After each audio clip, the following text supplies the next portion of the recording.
Worker, consultant, लोक, man म्हणजे लोक, people. How many people you would want to achieve your dream. ते machines म्हणजे असं नाही की मशीन्स आम्ही बोलतोय म्हणजे फक्त machine. It can be land and building, म्हणजे fix asset. Land and building, एवढी एवढी जागा लागेल, एवढी एकरची जागा लागेल, किंवा एवढा मोठा माझा फॅक्टरीचा सेटअप असायला पाहिजे. आणि असं ते एक थोडंफार स्पेसिफिकेशन, म्हणजे जसं गुरुकुल बांधायला मला माहिती आहे की मला मिनिमम 3 ते 5 एकरची रिक्वायरमेंट होती, तर माझं 3 एकर झालेलं, आता मी आय कॅन स्टार्ट. मग तसं तुमचा स्टार्टिंग पॉईंट काय असायला पाहिजे. असं नाही की ते लगेच तुम्हाला 3 महिन्यामध्ये गॅदर करायचं, पण तुम्हाला माहिती तरी असायला पाहिजे. जसं तुम्हाला 15 लोकांचा स्टाफ लागणार आहे, माहिती तरी असायला पाहिजेत ना की 15 लोकांचा स्टाफ लागणार आहे. तसं तर तुमच्या, आणि 15 म्हणजे असं 15 रॅन्डम नाही लिहायचे. 15 म्हणजे कोण, सेल्स बॉय 2 पाहिजेत, एक अकाउंटंट पाहिजेत, एक ऍडमिन वाला पाहिजेत, एक ड्रायव्हर पाहिजेत. So you need to know the detailing, कारण की तेवढं डिटेलिंग जर तुमच्या माइंडमध्ये असेल तर तसे तुम्ही ते शोधाल. मटेरियल म्हणजे फिक्स असेट आणि लेबर सोडून जे उरलेलं आहे, जे त्या बिझनेसला त्या किंवा त्या ड्रीमला अचीव्ह करायला जे काही लागणार आहे, उरलेल्या गोष्टी त्याला आपण मटेरियल बोलतो. तर मॅन, मटेरियल आणि मशीन ह्या 3 गोष्टींना आपण रिसोर्स बोलतो. रिसोर्स आणण्यासाठी आपल्याला पैसे लागतात. तर तुम्ही तुमच्या माइंडमध्ये काय काय येतं, पुन्हा एकदा पाहिजे तर तुमचा गोल बघा, तुमचा विजन बघा, तुम्हाला जे ऍक्शन्स घ्यायचे त्या ऍक्शन्स बघा, आणि त्याला काय काय लागणार आहे ते सगळं लिहायला चालू करा. तर तुमच्या माइंडमध्ये की मला 3 सेल्स बॉय पाहिजेत. मग आता आहेत का कंपनीमध्ये, नाही आहेत, मग आपल्याला काय करावं लागेल, लगेच हायरिंग करायला चालू करायला पाहिजे. मग हायरिंग करताना ते पण तुम्हाला लक्षात आलं पाहिजे. मग ही 3 मुलं कुठे मिळतील मला, मी अजून कसं हायरिंग करायला पाहिजेत. त्याला सांगतो, ते माझे नातेवाईक आहेत त्यांना सांगतो, त्यांच्या स्कूलवरती अनाऊन्स करायला सांगतो, त्यांच्या कॉलेजवरती अनाऊन्स करायला सांगतो. तर थिंक लाईक दॅट. आणि असं तुम्हाला ते रिसोर्स, अगेन पुन्हा रिसोर्स गॅदर करायची रेस्पॉन्सिबिलिटी कोणाची, आपली. म्हणजे जर तुम्ही बोलात की नाही फंडमुळे मी चालू करत नाही, मग फंड आणायची जबाबदारी तुमची आहे. मग तुम्ही घर विका, ज्वेलरी विका, शेअर्स असेल तर ते विका, किंवा कोणाकडून तरी उधार घ्या, फॅमिलीकडून घ्या, बँकेतून लोन घ्या, जे पॉसिबल असेल ते तुम्हाला करावं लागेल. विजन तुमचा आहे. विजन विदाऊट इन्व्हेस्टमेंट कधीच अचीव्ह होत नाही. त्यामुळे विजन अचीव्ह करायला जे करावं लागेल ते करायचं आहे. घरात सोनं ठेवून काय करणार आहे, किंवा प्रॉपर्टीचे पेपर घरात ठेवून काय करणार आहे. जर प्रॉपर्टीचे पेपर तुम्ही बँकेमध्ये ठेवून त्याच्यातून जर 10, 15, 25 लाख रुपये जर काढून तुमच्या विजनसाठी जर तुम्ही काम चालू करू शकत असाल, तर साहजिकच आहे ना, कोणत्याही कॉमन सेन्स माणसाने काय करायला पाहिजेत. ते आता माझ्या शरीरावरती एकही दागिना नाही, कारण की सगळे दागिने आमच्या बँकेत आहेत, कारण की मला गुरुकुल बांधायचं आहे. दागिने जमा करायचं माझं कधी विजन नव्हतंच. ते तर कधीतरी आपण लग्नामध्ये ह्याच्यामध्ये त्याच्यामध्ये घेतलं, बाबा फॅशन होती म्हणून घेतलं, कधी आवड होती म्हणून घेतलं. आता ते जेव्हा गुरुकुल बांधायला चालू केलं त्यावेळी ते युटिलाइज झालं. आणि असं नाही की आम्ही विकून खाल्लेलं आहे, लोन घेतलेलं आहे, ठीक आहे. नंतर थोडे कॅश फ्लो जेव्हा इम्प्रूव्ह होतील तेव्हा ते रिपेमेंट करून ते रिलीज करायचं आहे. नाही, अगदीच जर नाके नऊ आले असतील आणि तुम्हाला वाटते की नाही तुमच्या ज्या खड्ड्यातून तुम्हाला निघायला विदाऊट प्रॉपर्टी डिस्पोज केल्याशिवाय तुम्ही निघूच नाही शकत, देन डिस्पोज द प्रॉपर्टी. नाही हो सर, एवढ्या मेहनतीने बनवली होती, पुन्हा बनवूया, त्याच्यापेक्षा मोठी बनवूया. तुम्ही बघा की तुमच्या लाईफमध्ये कोणता स्टॉपेज आहे का, म्हणजे ज्या एक बॉटल नेक आहे का ज्याने तुम्हाला त्यांनी अडवून ठेवलेलं आहे. ज्या आपण गोष्टीने त्यांनी अडवून ठेवलेल्या ती गोष्ट आपल्याला आज रिमूव्ह करायची आहे. ते रिमूव्ह करायची प्रोसेस आपली नेक्स्ट प्रोसेस आहे. पण अचीव्ह करायला काय काय लागणार आहे ते सगळं पहिलं तुम्ही लिहायला चालू करा. मॅन, मटेरियल आणि मशीन लार्जली, आणि लागणारा पैसा, वर्किंग कॅपिटल. बाबा मला एवढा पैसा, हे सगळं गॅदर करायला मला 1 कोटी, 2 कोटी, 5 कोटीचं मला लोन लागेल, किंवा मला हे कॅपिटल लागेल, मला ही 5 लोक कॅपिटल देतील.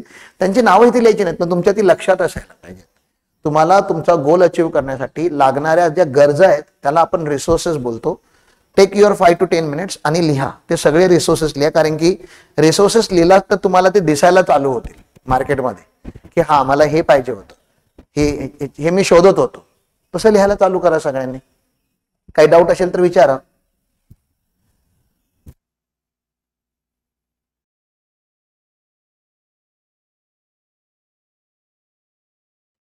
सर्व्हिसमध्ये तुम्ही त्या दिवशी लिहिलेलं माझ्या मते, सर्व्हिसमध्ये किती पाहिजे, सेल्समध्ये किती पाहिजेत, ते तुम्हाला इकडे डिटेल मध्ये 5 एम्प्लॉईज डिटेल तुम्हाला माहिती आहे तर तुम्ही डिटेल लिहू नका. आपण 5 employee, 6 employee, I wanted to have, काय सांगू शकता तुम्ही, एवढं मोठं माझं शोरूम म्हणजे किती स्क्वेअर फीटचं. आता तुम्ही ड्रॉ तर केलंय, पण ते किती स्क्वेअर फीटचं आहे.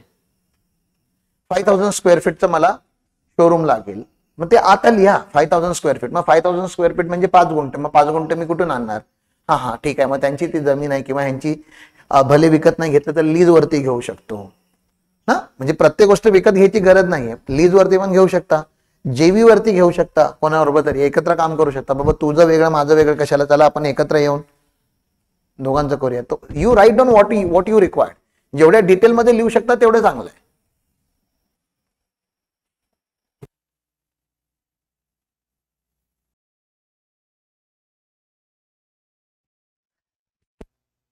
करतोय काय की आपल्याला जर बिर्याणी बनवायची तर आपल्याला रॉ मटेरियल काय काय लागणार ते तरी माहिती असायला पाहिजे. मग तसं आपल्याला विजन आपण बनवतो तर ते विजन बनवायला आपल्याला काय काय लागणार आहे ते आपल्याला माहिती असायला पाहिजे. नाहीतर कधी कधी जे विजन बनवायला मेन इन्ग्रेडियंट आहे तोच आपल्याकडे नाही. जसं गुरुकुल बनवण्यासाठी सगळ्यात मेन इन्ग्रेडियंट होता लँड. जमीन आहे तर आता आम्ही त्या जमिनीवरती काहीही करू शकतो. जमीनच नव्हती तोपर्यंत मी बाकी कितीही गोष्टी जमा केल्या, एम्प्लॉई जमा केले, पैसे आणले, काही केलं. जोपर्यंत लँड अक्वायर होत नाही तोपर्यंत काहीच करू शकत नव्हतं, इम्पॉसिबल होतं. मग पहिलं लँड झाली. आता ह्याच्या पुढे सर बिल्डिंग बांधायची आहे. बिल्डिंग किती बांधायची, हा मग आम्हाला 11,000 स्क्वेअर फीटची पहिली बिल्डिंग बांधायची आहे. त्याच्यानंतर मग पुढे असं असं वाढत वाढत जाणार. तसं आमचं क्लिअर आहे, तसं तुमचं थोडं थोडं क्लिअर करा. शॉर्ट टर्मचं तर पक्का क्लिअर असायला पाहिजे 100%, पण अल्टिमेट विजनसाठी पण तुम्ही लिहू शकता.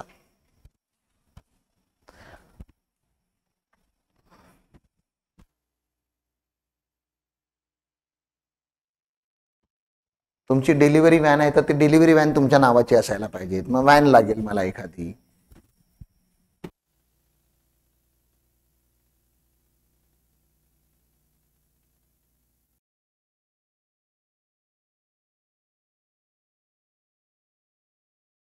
कन्सल्टंट पण लिहू शकता. जर तुम्हाला माहिती आहे की मी स्वतः हायर नाही करणार तर मला हायरिंग एजन्सी ठेवावी लागेल, HR कन्सल्टंट ठेवावं लागेल.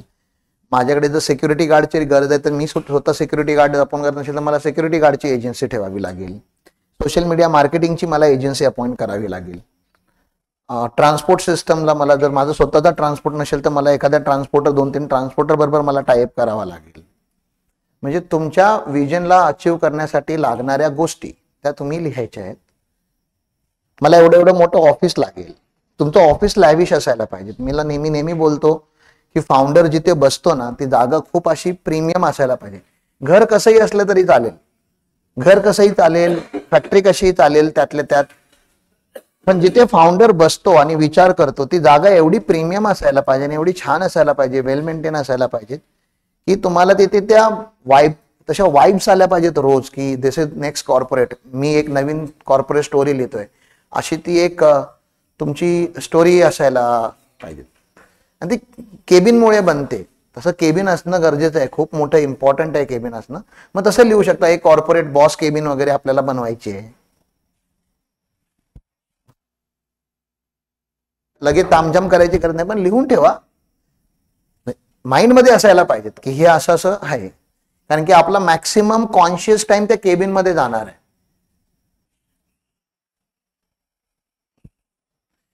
बरीच लोक घरावरती खूप करोड रुपये इन्व्हेस्ट करतात पण केबिन वरती 5-10 लाख पण नाही टाकत.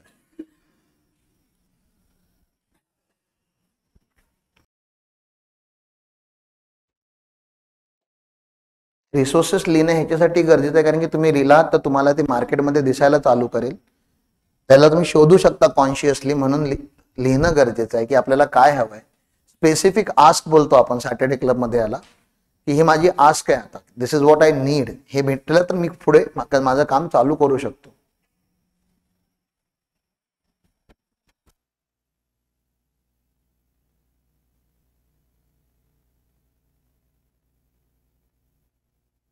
क्लिक होत नसेल काय पाहिजे तर तुम्ही विजन बघा, पहिलं गोल बघा, गोलमध्ये पण शॉर्ट टर्म गोल बघा, रिक्वायर्ड ऍक्शन्स तुम्ही लिहिलेले आहेत त्या बघा,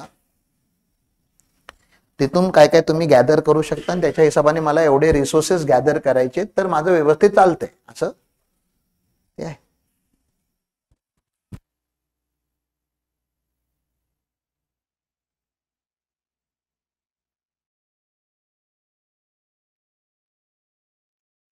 रिसोर्सेस कॉलम झाला असेल तर पेज टर्न करा आणि असं तुम्ही जेव्हा जेव्हा तुम्हाला क्लिक होईल तसं तुम्हाला हे अपडेट करायचं. हे फिक्स नाहीये, मी तुम्हाला फक्त सवय लावतोय.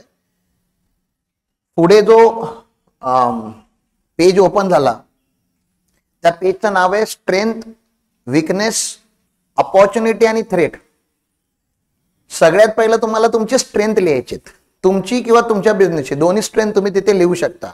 जसं साई प्लस लिहू शकतं की मी फार्मास्युटिकल मध्ये, फार्मा एक अशी इंडस्ट्री आहे की तिला मरण नाहीये, कारण की जोपर्यंत ह्युमन्स ह्या प्लॅनेटवरती जिवंत आहेत तोपर्यंत फार्मास्युटिकल कन्झ्युमर, हा गोळ्या चेंज होऊ शकतात, टेक्नॉलॉजी चेंज होऊ शकते, पण रिप्लेस नाही होऊ शकत ती गोष्ट. त्यामुळे त्यांचा बिझनेस सस्टेनेबल बिझनेस आहे, त्या बिझनेसला आम्ही सस्टेनेबल बोलतो. हा, त्याची वीकनेस पण तीच आहे की फार्मा आहे, लोक आवडीने गोळ्या नाही खाऊ शकत, की मजा येते म्हणून गोळ्या खातो असं नाही होऊ शकत. त्यामुळे काहीतरी तुमच्या वीकनेस आहेत, काहीतरी तुमच्या स्ट्रेंथ आहेत. मग तुमच्या पण आहेत. माझी स्ट्रेंथ काय, तर मी बोलू शकतो, म्हणजे राम पाटील, ॲज अ राम पाटील मी बोलू शकतो, मी विजन शेअर करू शकतो. मी अजून एक सेंटेन्स माझ्यासाठी लिहितो, I can sell dream, dream seller म्हणून मी स्वतःला बोलतो की मी स्वप्न विकतो. बाबा तुम्ही स्वप्न बघा, मोठी स्वप्न बघा. मग अशा माझ्या काही स्ट्रेंथ आहेत. माझी विकनेस काय की मी फिजिकली जेवढं फिट असायला पाहिजे तेवढं फिजिकली फिट नाही. That is the primary weakness that I have. Communication skill माझं खूप चांगलं स्ट्रेंथ आहे, पण मी डिलिव्हरी स्टाईल अजून पण इम्प्रूव्ह करू शकतो. आय कॅन इम्प्रूव्ह की बाबा हे अजून असं व्हायला पाहिजे होतं. मग ते सगळे आपल्याला स्किल्स, माझ्यामध्ये काही स्किल्स आहेत. जसं आर्टिफिशियल इंटेलिजन्सचा स्किल मी बेसिक्स लेवलला आहे, असायला ऍडव्हान्सला पाहिजे होतं. म्हणजे आज मी जे करतोय त्या ह्याच्यामध्ये आय शुड हॅव ऍडव्हान्स एआयचं स्किल. फक्त अनफॉर्च्युनेटली मला ती बॅच मिळत नाहीये. मी खूप वेळा ट्राय करतोय ती बॅच अटेंड करायला. आमची इन्स्टिट्यूट रन करते, सर्टिफिकेशन बॅच असते, ती बॅच मिळत नाही. बाकी मग युट्यूबवरती इथे तिथे सर्च करून जेवढं बेसिक एआय शिकायचं होतं तेवढं मी शिकलेलो आहे. पण त्याचा एक ऍडव्हान्स सर्टिफिकेशन कोर्स असतो, तो कोर्स मी कंप्लीट नाही करू शकतो, कारण की ती जशी माझ्या टायमिंगच्या हिशोबाने जी बॅच मला मिळायला पाहिजे ती बॅच मिळत नाही. त्या बॅचेस हैदराबादला, दिल्लीला वगैरे होतात, ते रेसिडेन्शियल मला जाऊन राहावं लागणार. मग त्यामुळे ते सगळं मॅच होत नाहीये. पण येस, माझी वीकनेस आहे की मी आज एआयच्या जगामध्ये पण एआयचं मला बेसिक नॉलेज आहे, त्याची मला खंत आहे, त्याची मला नाराजगी आहे. त्यामुळे मी एआय शिकणार. मग वीकनेस लिहिल्यानंतर वीकनेस ह्याच्यासाठी नाही लिहायचं की आपण वीक आहोत आणि ऍक्सेप्ट करायचा. प्रत्येक वीकनेसला काय करायचं, आपल्याला इम्प्रूव्ह करायचंय. इंग्लिश मला वाचता येत नाही, लिहिता येत नाही, ही वीकनेस झाली आपली, किंवा English communication is my weakness.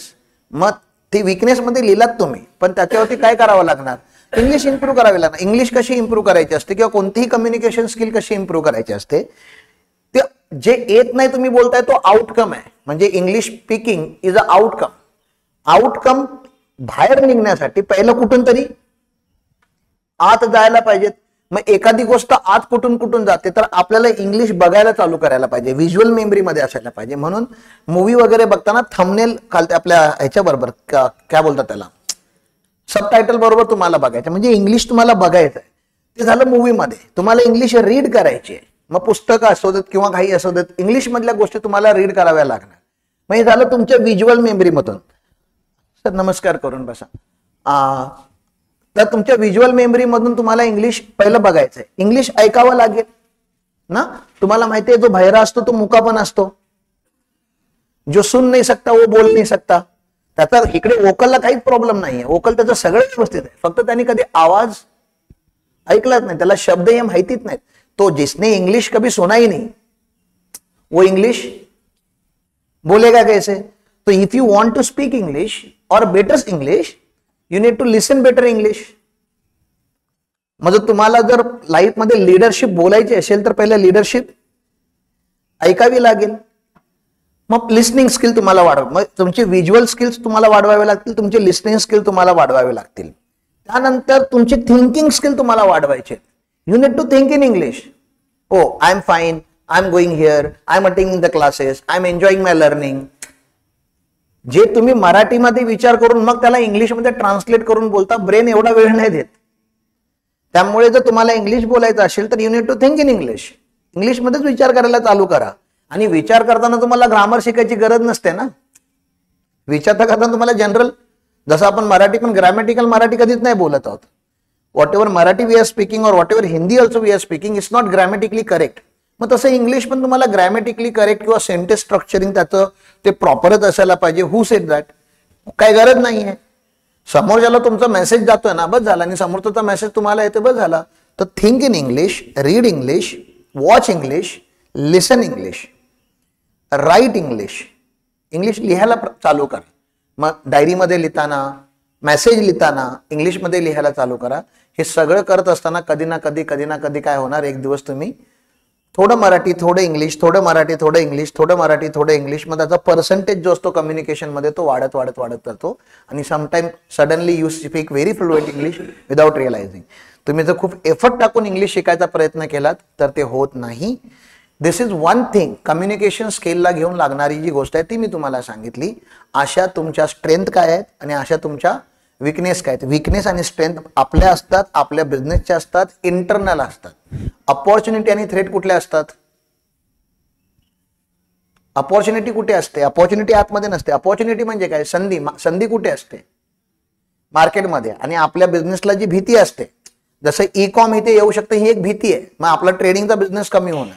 उद्या जर ज्या स्टार्टअप कंपन्या ज्या फार्मा ऑन ऍप डिलिव्हर करतात आणि कमी प्राइस मध्ये डिलिव्हर करतात, जर त्या कंपन्या इथे लॉन्च झाल्या तर आता जो मेडिकल लाईन जी चालू आहे ती लाईन कुठेतरी डॅमेज होऊ शकते. म्हणजे सप्लाय चेन डिस्टर्ब होऊ शकतो, डिस्टर्ब होऊ शकतो. मग तुम्हाला बघायचं आहे की तुम्हाला थ्रेट काय? AI can be threat. AI तुमच्या बिझनेससाठी काय असू शकते? एक थ्रेट असू शकते. बऱ्याच लोकांच्या बिझनेससाठी झालेली आहे ऑलरेडी. बऱ्याच लोकांचे जॉब जायला लागलेत. मग आपण जो काम करतो ते एआय रिप्लेस करू शकतं का? हे पण तुम्हाला बघायचं आहे. आज नाही बोलत आहे मी, कदाचित 5 वर्षानंतर करू शकतं. आजच्या टेक्नॉलॉजीला घेऊन फ्युचर नका प्रेडिक्ट करू. आपण फ्युचरचं बोलतोय. थ्रेट मध्ये अजून काय काय? कॉम्पिटिशन वाढू शकतं. अजून थ्रेट काय? आपण ज्या एम्प्लॉईजला ठेवलं ते सोडून जाऊ शकतात. असे तुम्हाला ज्या ज्या थ्रेट वाटतात त्या तुम्ही थ्रेट पण लिहा. पण 2 पॉझिटिव्ह लिहितोय, 2 निगेटिव्ह लिहितोय. एक इंटरनल पॉझिटिव्हला आपण स्ट्रेंथ बोलतो आणि मार्केटमध्ये त्या स्ट्रेंथला घेऊन अपॉर्च्युनिटी आहे. जसं मला बोलता येतं ही झाली माझी स्ट्रेंथ. पण मार्केटमध्ये त्या गोष्टीची गरज आहे का? मला बोलता येतं म्हणून मी जर नाचायला लागलो, हा मला बोलता येतं, मला बोलता येतं, पण मार्केटमध्ये त्या गोष्टीसाठी जर कोण पैसे द्यायला तर रेडी नसेल तर मी धंदा चेंज करायला पाहिजेत ना. मग मला लॉयर बनायला पाहिजेत. मग लॉयर बनल्यानंतर कोर्टात बोलायचे पैसे मिळतात.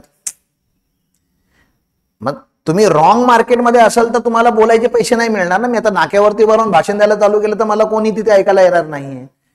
मग तसं तुम्ही बघा तुमच्या स्ट्रेंथ काय आहेत, पहिल्या स्ट्रेंथ लिहायच्या असतात आणि त्याला मार्केटच्या अपॉर्च्युनिटीला कनेक्ट करायचं असतं. Okay, this is my strength, that is my opportunity. Sir मला क्रिकेट खेळता येतं, असं तुम्ही जर आता लिहिलं तुमच्या स्ट्रेंथ मध्ये, आता तर तुम्ही तेंडुलकर किंवा काय बनणार नाही आहेत ना. मग मार्केटमध्ये तुम्हाला आता अपॉर्च्युनिटीज क्रिकेटला घेऊन तर नाही. मग तो तुमची स्ट्रेंथ नाहीये, तो तुमची आवड असू शकते. स्ट्रेंथ म्हणजे जी स्ट्रेंथ तुम्ही बिझनेसमध्ये वापरून तिच्याकडून तुम्ही काय क्रिएट करू शकता? अपॉर्च्युनिटीज क्रिएट करू शकता. जसं माझं सेल्स स्किल चांगलं आहे, हा मग मी काय करू शकतो? सेल्स वरती अजून काम करू शकतो, अजून थोडं इम्प्रूव्ह करू शकतो. मी माझी सेल्स टीम बिल्ड करू शकतो, मी प्रोडक्ट सेल करायला शिकू शकतो. त्याने मार्केटचं तुमचं कोणतं, एखाद्याला सेल्स स्किल असेल तर तो काही दगड पण विकू शकतो आणि पाणी पण विकू शकतो आणि कागद पण विकू शकतो. त्याला सेल्स स्किल येतं. त्यामुळे तुम्हाला सर नमस्कार करून बसा. त्यामुळे तुमच्या आतमध्ये सेल्स स्किल्स आहेत का? वीकनेस पण असू शकते की मला सर ना बिझनेस करता येतो, ऑपरेशन सगळं चांगलं हँडल करता येतं, पण ना मार्केटिंग आणि सेल्स नाही करता येतं. मला बिझनेस मागताना ना लाज वाटते किंवा ते माहिती नाही कसं बोलायचं असतं की बिझनेस द्या, सेल्स द्या. शिकावं लागेल ना. सेल्स स्किल काय करावं लागेल? आपल्याला शिकावं लागेल. खूप सगळे बिझनेस मधला सगळ्यात टफ स्किल मधला एक स्किल आहे. मग तुम्हाला काय करायचंय? तुमच्या स्ट्रेंथ लिहायचे आहेत आणि त्याच्या अपॉर्च्युनिटी काय आहेत ते लिहायचं. किंवा असं करा तुम्ही, असा बॉक्स आपला समजतो ना, एक्स ऍक्सेस वाय ऍक्सेस समजतो ना, ह्या साईडला तुम्ही स्ट्रेंथ लिहा, त्याच्या समोर काय लिहा? अपॉर्च्युनिटी. ह्याच्या खालती वीकनेस लिहा, वीकनेसच्या खालती काय लिहा? वीकनेसच्या समोर, खालती नाही, वीकनेसच्या समोर थ्रेट. काय लिहायचंय? टेक्निकल नॉलेज नाही आहे किंवा कमी आहे. मग थ्रेट काय आहे की एआय माझा बिझनेस टेक ओव्हर करू शकतो. माझ्या ऑफिसमध्ये सिस्टम नाहीये. काय नाहीये? सिस्टम नाहीये. त्यामुळे माझे प्रोजेक्ट डिले होऊ शकतात. मी प्रॉपर अकाउंटिंग करत नाहीये, नो प्रॉपर अकाउंटिंग. मग त्याचा इफेक्ट काय होऊ शकतो? मला कधी कळणारच नाही ना की मी प्रॉफिटेबल आहे, लॉस मेकिंग आहे, माझी कॅश जनरेट होते नाही होते, माझा डेटर किती, म्हणजे मी माझा कॅश फ्लो मॅनेजच नाही करू शकत. समजलं तुम्हाला काय लिहितोय आपण आता? एका साईडला स्ट्रेंथ, त्याच्या समोर अपॉर्च्युनिटी, खालती त्याच्या समोर आपण काय लिहितो? आपल्या विकनेस, आपल्या किंवा आपल्या बिझनेसच्या विकनेस, आणि त्याच्या समोर त्याच्या थ्रेट. थ्रेट म्हणजे चॅलेंजेस, रिस्क. आणि ह्या दोन्ही कनेक्टेड असतात. स्ट्रेंथला अपॉर्च्युनिटी कनेक्टेड असते, विकनेसेसला थ्रेट कनेक्ट असते. विचार करा, लिहा. डाऊट असेल तर विचारा.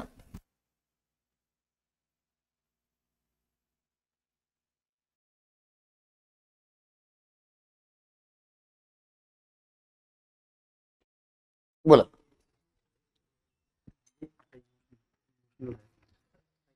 ही तुमचं विकनेस झाली. आता आपण स्ट्रेंथ, हा ह्याला इमोशनल नाही राहायचं पर्याय, त्याला मेडिटेशन करावं लागणार तुम्हाला, त्याला शून्य बनावं लागणार. शून्य म्हणजे तुम्हाला अटॅचमेंट नाही राहायचं. कोणताही मेंटल ज्या गोष्टी असतात मेंटल, त्याचं एकच सोल्युशन आहे या जगामध्ये, मेडिटेशन. खूप जास्त झालं तर मग हे लोक इंजेक्शन वगैरे देतात नव हे करायला. माणूस दारू पितो, दारू का पितो? ते हँग झालं, सिस्टम हँग झालं की ते नव सगळ्या हे होऊन जातात. पण तो टेम्पररी आहे ना, दारू आज प्यायला तर उद्या दारू उतरणार आहे. मला रोज करायचं, मला स्वतःला रोज मेंटेन ठेवायचं, म्हणून मेडिटेशन. मग सगळ्या कोणत्या पण सायकोलॉजिकल पार्टचं सोल्युशन मेडिटेशनच आहे जगामध्ये, अजून कोणतंही सोल्युशन नाहीये. कारण की ती बिमारी पण तुम्ही स्वतःच क्रिएट केलेली आहे, तिला डिस्ट्रॉय करणारा पण तुम्ही स्वतःच असू शकता. ती इंटरनल स्ट्रेंथ आहे. स्ट्रेंथच्या समोर अपॉर्च्युनिटी. आता तुम्ही जसं बोलता की मला मी खूप चांगलं नेटवर्किंग करू शकतो, मग नेटवर्किंग तुमची स्ट्रेंथ आहे, तर मग तुम्हाला तेवढे पार्टनर शोधायचे आहेत. मग तुम्ही एकटे डेंटिस्ट राहून करायचा विचारच नका करू. मग can you build a group of dental cycles, म्हणजे पूर्ण बाबा अजून चल बा, हा पण स्ट्रगल. आता इथे सगळेच बसलेले डेंटिस्ट असतील किंवा डेंटल किंवा माउथच्या रिलेटेड असतील सगळे, तर ते त्यांना सगळ्यांना एकत्र आणायचं की बाबा चला आपण एक चांगलं खूप छान असं नेटवर्क क्रिएट करूया, which will give benefit to everyone. जसं आज मी नेटवर्किंग मध्ये चांगलं आहे म्हणून मी सीए लोकांना काय सांगतो की बाबा तुम्ही सगळ्यांनी ते तुमचे जे त्रास आहेत ना ते सगळे मला द्या, मी माझ्याकडे टीम डेव्हलप करतो. सगळ्यांचा आमचा सर्व्हिस इंडस्ट्रीमध्ये सगळ्यात मोठा प्रॉब्लेम आहे टीम, आणि माझ्याकडे टीम आहे. मग मी सांगतो तुम्ही लोक टीम नका डेव्हलप करा, तुम्ही मार्केटिंग करा, क्लायंट हँडल करा, काम आलं की आम्हाला द्या बॅक एंडला. मग तसं तुमची स्ट्रेंथ काय आहे, आणि जसं तुम्ही लिहिलेलं आहे ऑप्टिमिस्टिक. मग ऑप्टिमिस्टिक असणाऱ्या माणसाला मार्केटमध्ये काय दिसायला पाहिजे? मग तुम्हाला दिसतात का? मग कोणत्या अपॉर्च्युनिटी तुम्हाला आता क्लिक होतात आहेत? Opportunity is a very big word ना, एक्झॅक्टली व्हॉट ते तुम्ही लिहा.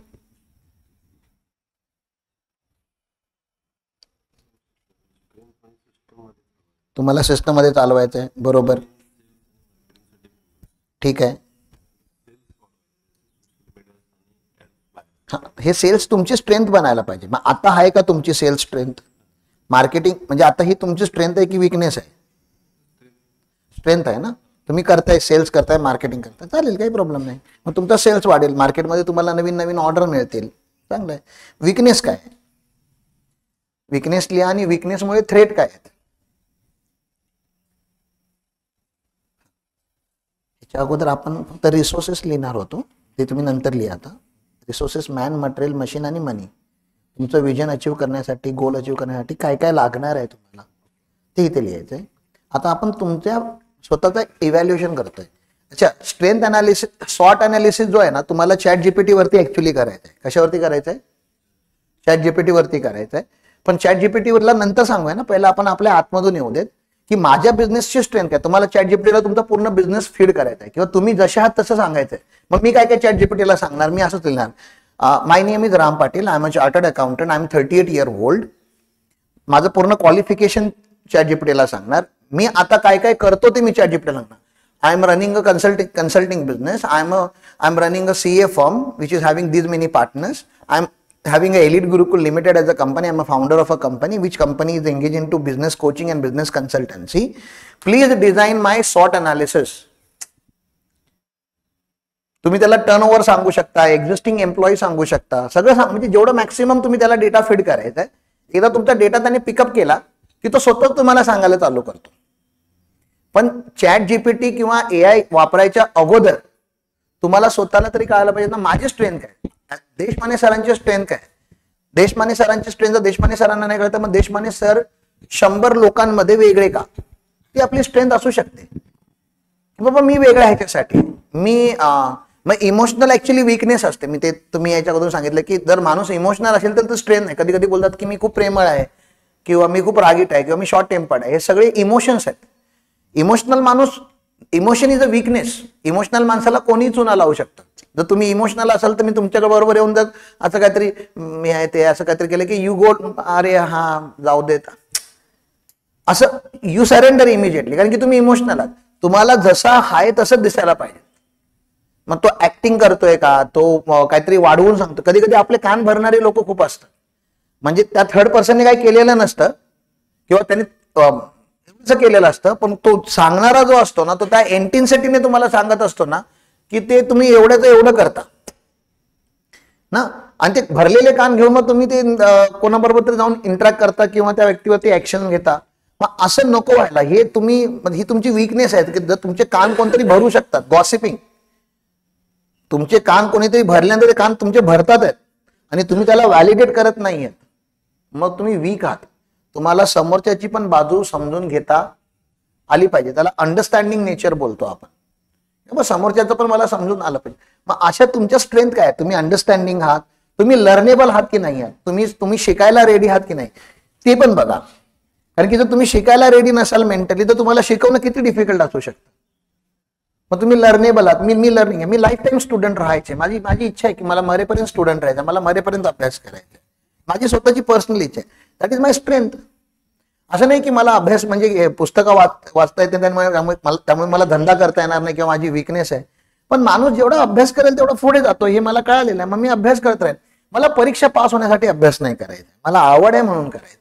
परीक्षा पास होण्यासाठी ती शाळेत जाणारी मुलं अभ्यास करतात. मग तुम्ही सगळे आता बिझनेसमॅन आहात, तुमची कोण परीक्षा घेणार नाही. मग आता कोणता अभ्यास तुम्ही कराल? आता अशी कोणती स्टडी तुम्ही कराल जी स्टडी तुम्हाला हेल्पफुल असेल? लिडरशिप क्वालिटी तुमच्या आतमध्ये आहेत का? असतील तर लिडरशिप तुमची स्ट्रेंथ असू शकते. लिडरशिप म्हणजे काय? लिडरशिपची डेफिनेशन इथे आहे बघा.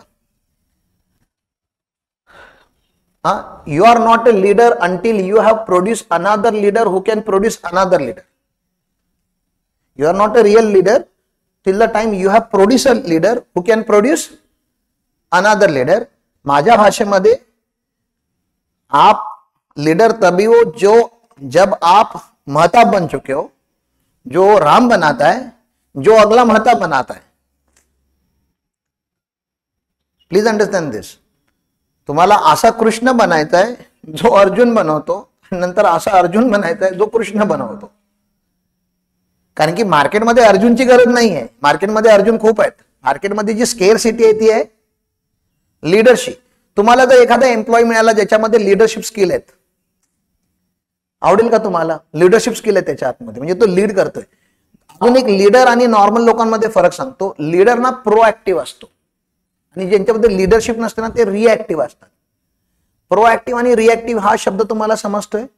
प्रोएक्टिव्ह म्हणजे ती घटना घडायच्या अगोदरच तो रेडी असतो आणि ती घटना तो पूर्ण मॅनेज करतो. म्हणजे दिवाळी येणार आहे ना, दिवाळीमध्ये मी सेल्स वाढवणार आहे, तो आतापासून दसऱ्यापासूनच दिवाळीची काय चालू करतो, तयारी चालू करतो. आणि रिएक्टिव्ह म्हणजे काही लोक दिवाळी येते, ऑर्डर येते, आता वर्किंग कॅपिटल कुठून आणू, आता ते लेबर कसे मॅनेज करू. तुम्हाला माहिती असायला पाहिजे ना की तुमचा सीझन आहे. सीझनच्या अगोदर आता माझा आयटीआरचा सीझन चालू आहे. ह्या आयटीआरच्या सीझन मध्ये मला प्रॉब्लेम झाले, काही ना काही प्रॉब्लेम झाले. काल रात्री पण आम्ही 3:30 वाजेपर्यंत ऑफिसमध्ये होतो. खूप बहस झाली, खूप आर्ग्युमेंट झाली. आता तुमची झाल्यानंतर 11 वाजता मीटिंग आहे आमची की काय काय चुका केल्या. काल गव्हर्नमेंटने रात्री 12.25 लाख दिवस एक दिवस वाढवून दिलाय. पोर्टल चालत नव्हतं. मग मी त्यांना सिम्पली काय विचारलं, तुम्हा लोकांना 2008 पासून तुम्ही आता काम करताय, लास्ट डेला पोर्टल चालत नाही, हे नवीन नाहीये आमच्या लोकांसाठी. तुम्ही काय इन्कम टॅक्स कडून अपेक्षा करता की लास्ट डेला पोर्टल चालेल? आणि मग 100-150 आयटीआर काल फाईल झाले आणि काही राहिलेत अजून. नशीब त्या लोकांनी एक दिवस वाढवून दिला. एक आयटीआर नाही भरला तर 5,000 रुपयाची पेनल्टी. म्हणजे जर 100 आयटीआर जर राहिले आमच्या केअरलेसनेसमुळे तर 5 लाखाची मार्केटला पेनल्टी लागली. आणि ती पेनल्टी माझं इन्कम नाही आहे ना, कस्टमरला आता गव्हर्नमेंटला द्यायचंय. नाही, कस्टमरची 100% चूक आहे. माझ्या टीम मला काय सांगत होती, अरे सर तुम्हाला काय सांगू, कस्टमरला एवढे फोन केले, एवढा मेसेज केला, कस्टमर डेटा देत नाही आहे सर.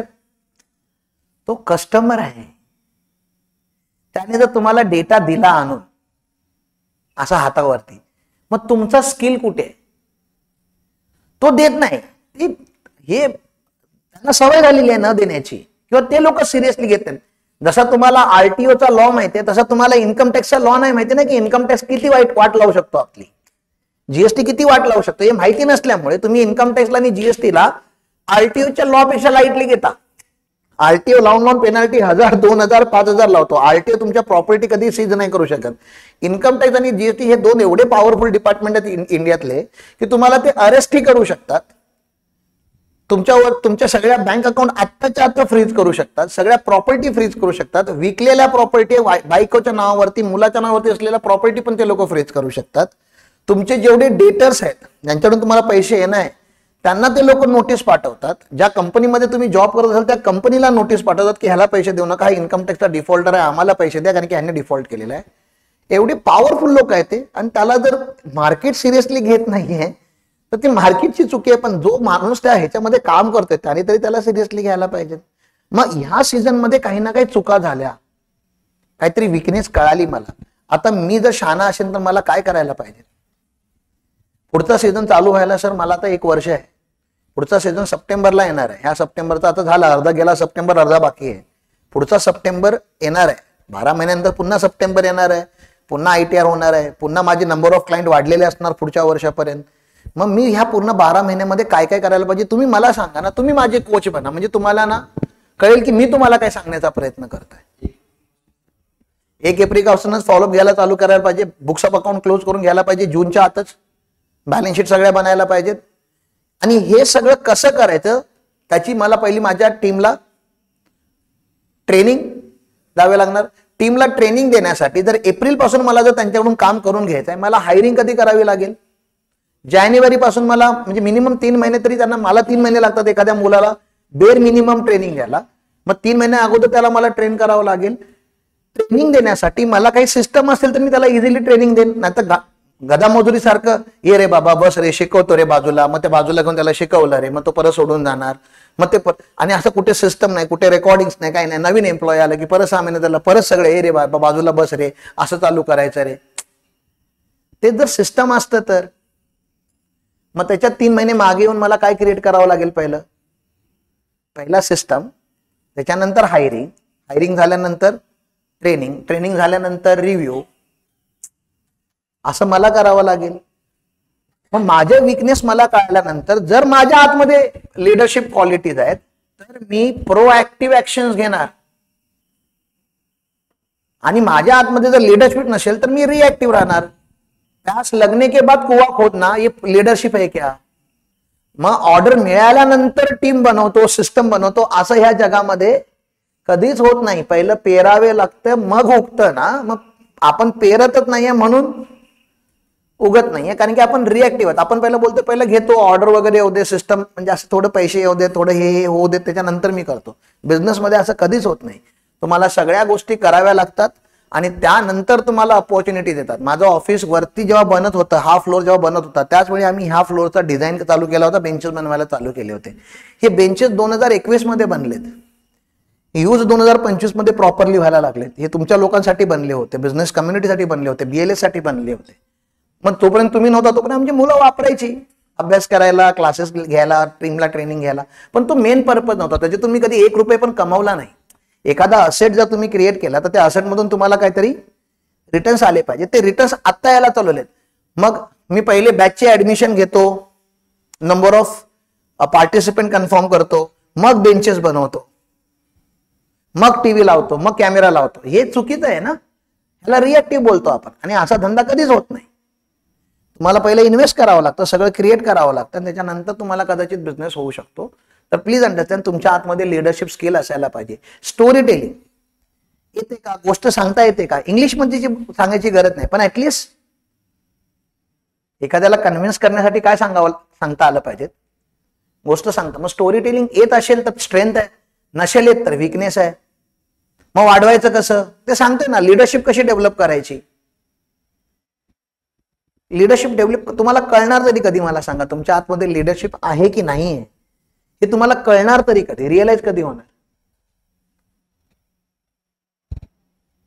कसं घ्यायची परीक्षा, कशी घ्यायची की माझ्या आतमध्ये लिडरशिप आहे की नाही आहे? एक सेंटेन्स आहे, बँड्रामध्ये लिहिलेलं आहे, खूप छान स्टॅच्यू आहे. अ चाइल्ड मेक्स मदर, असं सेंटेन्स आहे. A child makes mother. हे जेव्हा मी लहानपणी वाचायचो 10वी 12वीला असताना, बाइंडरला जाता येतं ना, मला असं हे चुकीचं आहे खूप. म्हणजे चाइल्ड मेक्स मदर हे इंग्लिशच चुकीचं आहे. मदर मेक्स चाइल्ड ना. आईच्या आतून बाळ येतं ना, बाळाच्या आतून आई कुठे येते? पण जर एखाद्या बाईला जर मला आई म्हणून हाक मारायची असेल तर तिचं काय असायला पाहिजे? बाळ असायला पाहिजे. मग तसं जर मला गुरु बनायचं असेल तर माझे काय असायला पाहिजेत?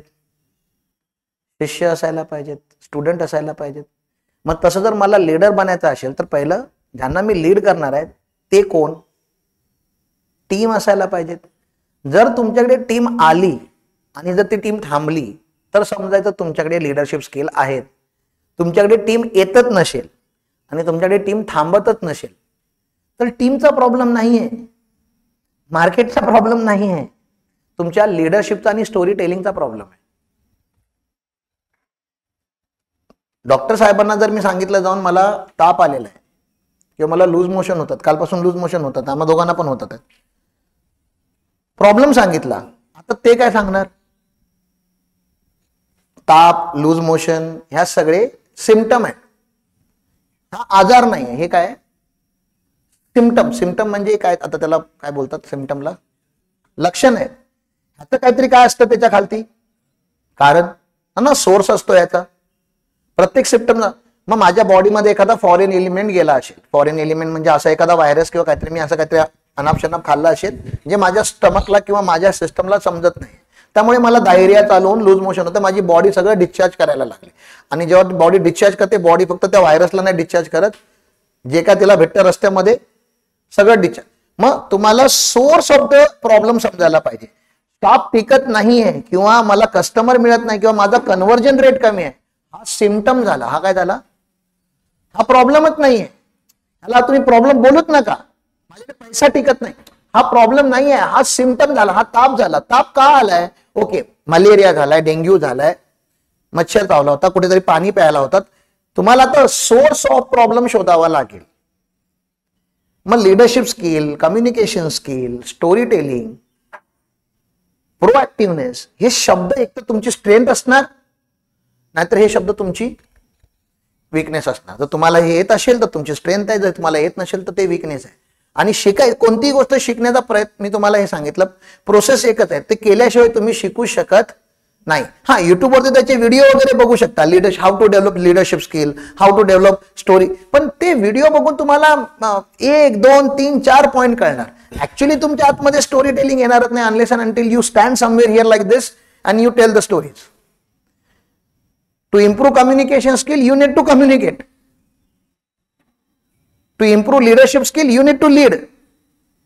आणि खरा लीडर चांगल्या सिच्युएशन्स मधून कधीच नाही बनत, खरा लीडर खराब सिच्युएशन्स मधून बनतो. म्हणजे आज एखादा आपल्याला प्रॉब्लेम आला, त्या प्रॉब्लेमला तुम्ही कसं हँडल केलात? खचून गेलात, तुटून गेलात, रडायला लागलात, ही तुम्ही मॅच्युअर्ड. हा, थोडं वाईट वाटलं, ओके, राग आला, थोडा बसलो, मेडिटेशन केलं, शून्यामध्ये गेलो, 5 मिनिटं शांत झालो, आता विचार करायला लागलो, ओके, हे माझ्याबरोबर का होतंय, असं माझ्याबरोबर का झालं, तो व्यक्ती मला असं का म्हणाला, किंवा हे आपल्या लाईफमध्ये एखादी निगेटिव्हिटी का आली. सोर्स बघा, सोर्स. ते सोर्स समजायला पण तुम्हाला एक लेवलची मॅच्युरिटी लागते, हायर मॅच्युरिटी लागते. ती मॅच्युरिटी सगळ्यांना नाही. मग maturity can also become your strength or weakness. तुम्ही मॅच्युअर्ड आहात की तुम्ही इमॅच्युअर्ड आहात. And maturity doesn't come with age, please understand. मॅच्युरिटीचा आणि एजचा काहीही संबंध नाही आहे. You can be 55 year old and still dumb, and you can be 15 year young and still matured. त्यामुळे मॅच्युरिटीचा आणि एज्युकेशनचा आणि एक्सपिरियन्सचा किंवा इन्क्लुडिंग पैशाचा पण मी बोलतो. खूप पैसे कमवले म्हणजे खूप मोठा माणूस मॅच्युअर्ड असं नाही, मूर्ख लोक पण पैसे कमवायला लागले. मॅच्युरिटी म्हणजे समजून घेणे, एखादी सिच्युएशन समजून घेणे. ह्या गोष्टीला मी लास्ट बॅच मध्ये पण सांगितलं होतं. जर तुमच्या फॅमिलीमध्ये जर तुमची भांडणं होत असतील, होतात ना भांडणं सगळ्यांची, किंवा तुमच्या टीम बरोबर जर तुमचे वाद होत असतील, सगळ्यांचे होतात, माझे पण होतात, तर एक गोष्ट लक्षात ठेवायची, जी अंजेश माझा खूप क्लोज फ्रेंड आहे, माझ्या काही मित्रांच्या विषयी पण तुम्हाला मी सांगत जाईन. तर अंजेशने मला एक दिवस सांगितलं होतं की राम, तेरा मॅच्युरिटी इतना है ना, ये लक्षात ठेवायचा, हा असा बेंचमार्क, तेरा मॅच्युरिटी इतना है, अब तूने जिंदगी में इतनी सारी ट्रैवल कर लिया, इतने लोगों को मिला, इतने तेरे कोचेस है, तो तेरा मैच्योरिटी इतना है. जिनको तू बता रहा है उनका मैच्योरिटी इतना है, और तू अज्यूम कर रहा है कि मेरे मैच्योरिटी के हिसाब से जो सही है वो सामने वाले को समझे की हे तर ऑब्वियस आहे ना, हे तर असं असायलाच पाहिजेत ना. मी ऑफिसमध्ये एखादा स्टाफ ठेवला, त्याने तर काम करायला पाहिजेत ना. मी माझ्या बॉससाठी कमिटेड एम्प्लॉई होतो म्हणून मी आज घडलो. माझा प्रत्येक एम्प्लॉई माझ्यासारखा कमिटेड असायला पाहिजे. ही कोणती मॅच्युरिटी झाली? ही काय असं नाही ना, असं कसं प्रत्येक एम्प्लॉई माझ्यासारखा त्याला गरज नाहीये. पहिलं तर त्याचा बाप त्याला खायला प्यायला देतो, त्याला कपडे आहे, त्याच्या हातामध्ये मोबाईल आहे, त्याच्या आतमध्ये फायरच नाहीये की मी जॉब का करायचा. त्याच्याकडून तुम्ही कमिटमेंट एक्सपेक्ट करताय. त्या जागी जर एखादा गरीब मुलाला घ्या, त्याच्याकडे काहीच नाहीये, त्याला शिकवावं खूप लागेल, कारण की त्याला येत नसेल, स्किल्स नसतील त्याच्याकडे. पण त्याला जाणीव असेल की ह्या सरांनी मला वेळ दिला, मला शिकवलं, मला ट्रेन केलं, मला चांगला माणूस बनवलं. फक्त असं नाही की त्यांना जेवढं काम आहे तेवढंच शिकवलं ना, म्हणजे कामापुरतं शिकवलं असं पण नाही. हा खरंच मला गाईड करतो आणि माझ्या लाईफमध्ये खूप मोठा स्ट्रॉंग सपोर्ट सिस्टम है कि तेरे को कुछ भी होगा मैं है ना, जब तक मैं तब तक तू टेंशन मत ले. ती मॅच्युरिटी कशी आहे. आणि नहीं मैं तुमको पैसा दे रहा है, तुम मेरे को कमिटमेंट देने का, तुम मेरे को कमिटमेंट दो, पैसे से मतलब रखो, काम से मतलब रखो, बाद में तू कोण मैं कोण मुझे नहीं पता. असं ह्या जगामध्ये आता नाही होत. मग मॅच्युरिटी आहे का, ह्या सगळ्या गोष्टी तुम्ही प्लीज बघा आणि तुमचा शॉर्ट अनालिसिस करा. लास्ट 2 मिनिट मी तुम्हाला देतो. आता राहिला तर घरी जाऊन करा, काही प्रॉब्लेम नाहीये, पण करा, किंवा नंतर बॅच संपल्यानंतर इथे करा.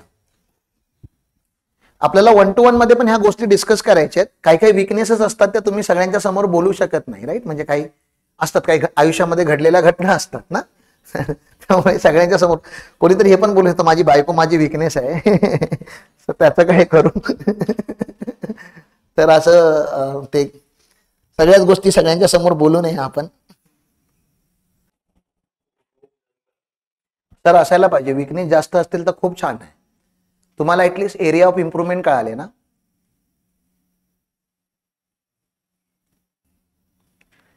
तुमचे स्वतःचे विकनेस लिहायला प्लीज लाजू नका, तुमचे आहेत ते. आणि तुमच्या बिझनेसला असणाऱ्या थ्रेट पण तुम्ही लिहायला घाबरू नका. बिंदास लिहा की हा थ्रेट आहे, ठीक आहे ना, काय त्याच्यामध्ये काय एवढं.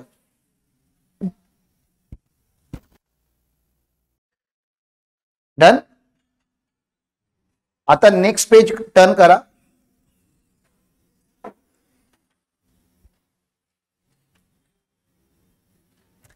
आणि त्याच्या बॉटमला एक लाईन लिहिलेली आहे. ती जी लाईन आहे ती सद्गुरूंची लाईन आहे. सद्गुरू म्हणतात there is no such thing as a good habit or bad habit. म्हणजे या जगामध्ये गुड हॅबिट पण असे, म्हणजे there is no bad habit. म्हणजे आपण बोलतो ना, अरे हे ना माझी बॅड हॅबिट आहे, म्हणजे मी बोलता बोलता कधी पण शिवी देतो, तुम्हाला माहिती आहे, ही माझी काय बॅड. प्राऊडली सांगतोय पण तो माणूस, हा सगळ्यांना सांगतो पण ही माझी बॅड हॅबिट आहे. मला ना सकाळी उठायला होत नाही ना, माझी बॅड हॅबिट आहे. मला ना जेवल्यानंतर पान लागतच, किंवा गुटखा लागतोच, किंवा सिगरेट लागतच, किंवा हप्त्यातून एकदा दारू लागतेच, किंवा असं आहे की मला अपोजिट सेक्स बघितल्यानंतर किंवा अपोजिट सेक्सच्या व्यक्तीला बघितल्यानंतर माझ्या आतमध्ये काही हार्मोनल चेंज होतात, किंवा माझी नजर चेंज होते, आणि माझं बॅड हॅबिट आहे ते, म्हणजे मी ऍक्सेप्ट करतो माझं बॅड हॅबिट आहे. तर असं काहीच नसतं या जगामध्ये, असं सद्गुरू बोलतात. की काही लोक बोलतात नाही नाही सकाळी उठल्या उठल्या मला जिम करावीच लागते, मी गरम पाणी पितोच, माझी गुड हॅबिट आहे, मी योगा करतो, मी मेडिटेशन करतो, मी हे करतो, मी ते करतो, मी रीडिंग रोज करतो, मी पूजा वगैरे रोज करतो, गुड हॅबिट आहे. सद्गुरू म्हणतात ह्या जगामध्ये हॅबिट असायलाच नाही पाहिजे, neither good nor bad. Habit ही गोष्ट नसायलाच पाहिजे. हे झाले सद्गुरू. कारण की सद्गुरू कोण आहेत, सद्गुरू आहेत. मग हॅबिट नसावी तर मग काय असावं, अवेअरनेस. अवेअरनेस म्हणजे त्या अवेअरनेसच्या शब्दाला काय असायला पाहिजे, आपण कालपासून जे शिकतोय परवापासून, अवेअरनेसला आपण कॉन्शियसनेस बोलतोय. काय म्हणतोय आपण, कॉन्शियसनेस. सद्गुरू बोलतात तुम्हाला जे करायचं आहे ना ते करा लाईफमध्ये. खरं सांगतो, तुम्हाला बंजी जम्पिंग करायची आहे, बंजी जम्पिंग करा. तुम्हाला बम वरती टॅटू बनवायचा आहे, टॅटू बनवा. तुम्हाला गोव्यामध्ये नागडा नाचायचं आहे, ते करा. तुम्हाला जे करायचंय ते करा. फक्त तुम्ही कॉन्शियस असायला पाहिजे. सद्गुरू काय म्हणतात, जेव्हा पण तुम्ही ते करताय त्या मोमेंटमध्ये तुम्ही काय असायला पाहिजेत, कॉन्शियस. कॉन्शियस म्हणजे तुमचा रिमोट कंट्रोल तुमच्या हातात असायला पाहिजे. हे मला राग येतो, मग तुमचा रिमोट कंट्रोल तुमच्या हातात आहे का. मग तुम्हाला जर राग येतो तर मग समोरचा कधी ते तुम्हाला काय करेल, तुम्हाला राग कसा येतो त्याचा पॅटर्न रीड करेल, आणि जेव्हा जेव्हा तुम्हाला त्याला राग आणून द्यायचा असेल तेव्हा तेव्हा तो पॅटर्न रिपीट करेल आणि तुम्हाला राग येणार. अरे मी एकदम भोळा भाबळा आहे, मला जर कोणतरी असं येऊन सांगून गेलं ना, मी ते ऐकून घेतो आणि मला ते करावं लागतं. कॉन्शियस आहात का तुम्ही? कॉन्शियसली करा एखाद्यासाठी मदत, काही प्रॉब्लेम नाही. तुम्हाला माहिती आहे तुम्ही एखाद्याला पैसे दिलेत, 4 वेळा दिलेत आणि त्याने कधी रिटर्न दिले किंवा त्या पैशाची त्याला किंमत नाही, मग ते रिलेटिव्ह बनवू शकतात, फॅमिली मेंबर बनवू शकतात. तुम्ही कॉन्शियसली देताय की कंपल्सिव्हली देताय हे बघा. जी पण ऍक्टिव्हिटी आपण कंपल्सिव्हली करतो ती बॅड असते, जी पण ऍक्टिव्हिटी आपण कॉन्शियसली करतो ती गुड असते. कारण की जी कॉन्शियसली करता ती कधी थांबवायची हे तुम्हाला माहिती असतं. मग सद्गुरू तर म्हणतात हॅबिट नसायलाच नाही पाहिजे, पण कारण की आपण अजून कॉन्शियस झालेलो नाही आहोत. काय नाही झालेलो आहोत, तो एकदम अल्टिमेट स्टेट आहे, तिथे पोचायला खूप वेळ लागणार आहे.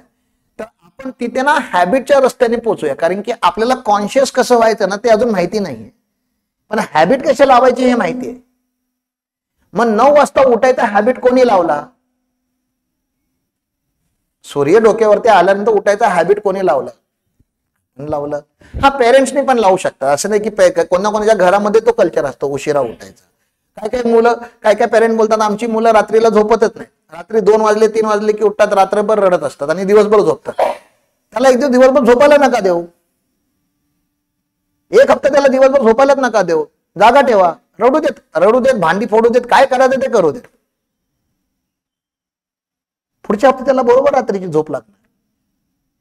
जो दिवसभर झोपतो त्याला रात्रीची झोप, मग तो एक पॅटर्न बनवला.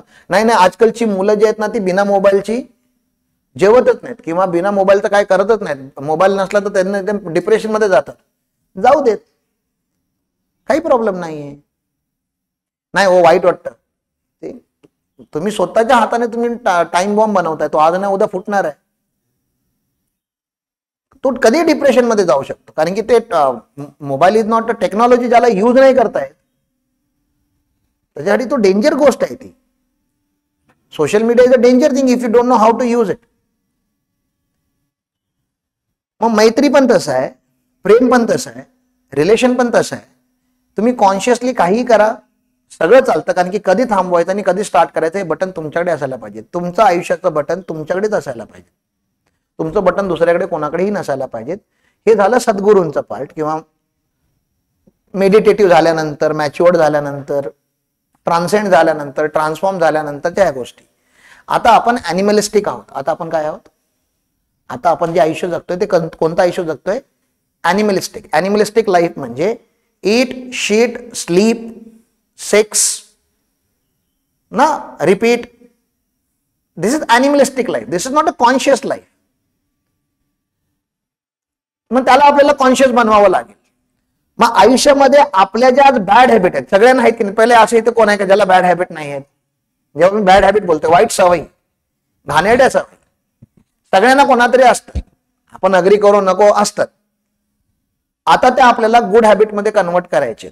हॅबिट पण 3 प्रकारचे लावायचे आपल्याला. टोटल आपण 15 हॅबिट लिहिणार आहोत. मी तुम्हाला सांगणार नाहीये की तुम्ही ही लिहा, मी तुम्हाला फक्त आयडिया देणार आहे की ह्याला हे म्हणतात. तुम्ही जे करू शकता ते लिहा, पण तिची तुम्हाला सवय लागली पाहिजे. आणि कोणत्याही गोष्टीची सवय लागायला स्पिरिच्युअलिटी मध्ये मिनिमम 42 डेज करावं लागतं. स्पिरिच्युअलिटीच्या अँगलने, म्हणजे आपल्या योगा वगैरे जे जुने ग्रंथ वगैरे, त्याच्या कोणती नवीन गोष्ट शिकायला किती दिवस लागतात? 42. कन्सिस्टन्सी लागते त्याला. त्यामुळे तुम्ही हॅबिट लिहिल्यानंतर तुम्हाला हॅबिट ट्रॅकर मध्ये ट्रॅक करायचे. मग आपण उलट जाऊया. पर्सनल हॅबिट तुम्हाला 5 लिहायचे. अशा 5 हॅबिट लिहायच्या आहेत ज्या तुम्ही आता करत नाही आहात, 1 ऑक्टोबर नंतर करायला चालू करणार आहात, 30 तारखेपर्यंत त्याची प्रॅक्टिस करणार आहात. जसं सकाळी तुम्हाला 5 ला उठायचं आहे.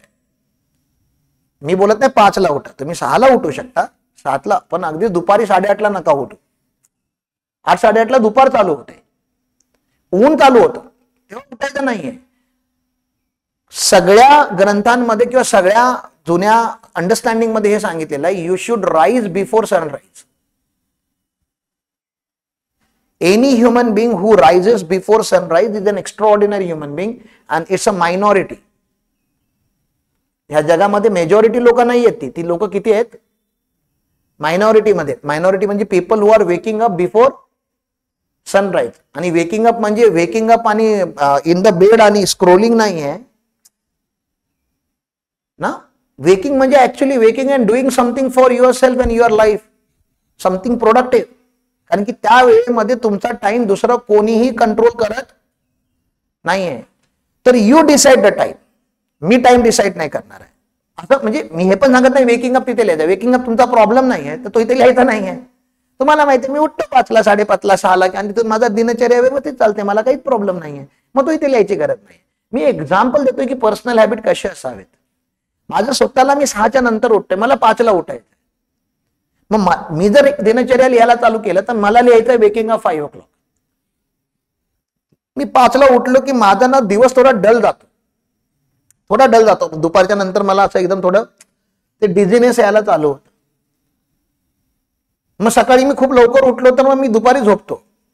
मग ते छाया आयुर्वेद सर आपले सरांना भेटलो, डॉक्टरांना.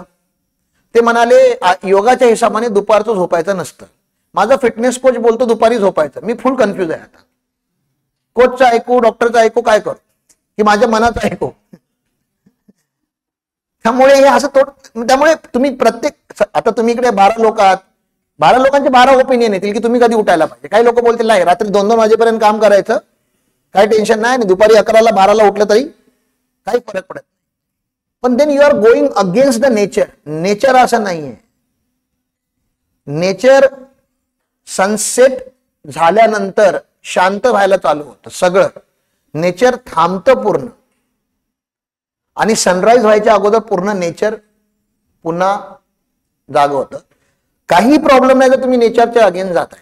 सगळेच काय नेचरच्या बरोबरच जायला पाहिजेत असं नाही. पण ॲज अ ह्युमन बिंग ज्या बॉडी स्ट्रक्चरने आपण बनलेलो आहोत, sun is a source of energy for us, fire. त्यामुळे you should operate when fire is there. मग एकतर सनची फायर तुमच्या आजूबाजूला असायला पाहिजेत, नाहीतर मग असे आर्टिफिशियल तरी तुम्ही फायर तुमच्या आजूबाजूला क्रिएट करायला पाहिजे. But there should be fire around you. मग आपण काय दिवसभर काय दिवा घेऊन तर फिरू शकत नाही. दिवसभर दिवा घेऊन फिरायची गरज नाही, कारण की वरती त्याने लावून ठेवलाय मोठा दिवा. त्यामुळे तुम्ही बघाल तर थंडीच्या दिवसांमध्ये किंवा पावसाच्या दिवसांमध्ये जेव्हा सनराईज येत नाही तेव्हा आपण बाय डिफॉल्ट आपल्या एनर्जीज डाऊन असतात. आणि समरमध्ये भले किती गरम होते, घाम फुटतोय, पण आपण खूप ऍक्टिव्ह असतो. Because fire element is there. मग तुम्ही एक वेकिंग अपची हॅबिट तिथे लिहू शकता. योगा तुम्हाला करायची इच्छा आहे का? योगा म्हणजे सिंपल, ते काही बॉडी ट्विस्टिंग वगैरे जे आम्ही पण शिकवलं, योगा, पॉवर योगा. पण वॉकिंगच्या पुढचं काही काही लोक सिंपल वॉकिंग करतात. वॉकिंगच्या पुढचं बॉडीला तुम्हाला थोडं टर्न ट्विस्ट, काहीतरी सूर्यनमस्कार, प्राणायाम काहीतरी करावं लागेल. मग किती मिनिट तुम्ही योगा करणार? मी सांगणार नाही 2 मिनिट करा, 20 मिनिट करा, 1 तास करा. तुम्हाला कळायला पाहिजे तुमच्या आताच्या एजच्या हिशोबाने, तुमच्या हार्ट कंडिशनच्या हिशोबाने, तुमच्या लाईफस्टाईलच्या हिशोबाने योगा किती वेळ तुम्ही करायला पाहिजे. कोणत्या अशा गोष्टी ज्या तुम्हाला इम्प्रूव्ह करायचं. जसं मला माझं हेल्थ इम्प्रूव्ह करायचंय तर मला योगाचा एलिमेंट वाढवावा लागेल.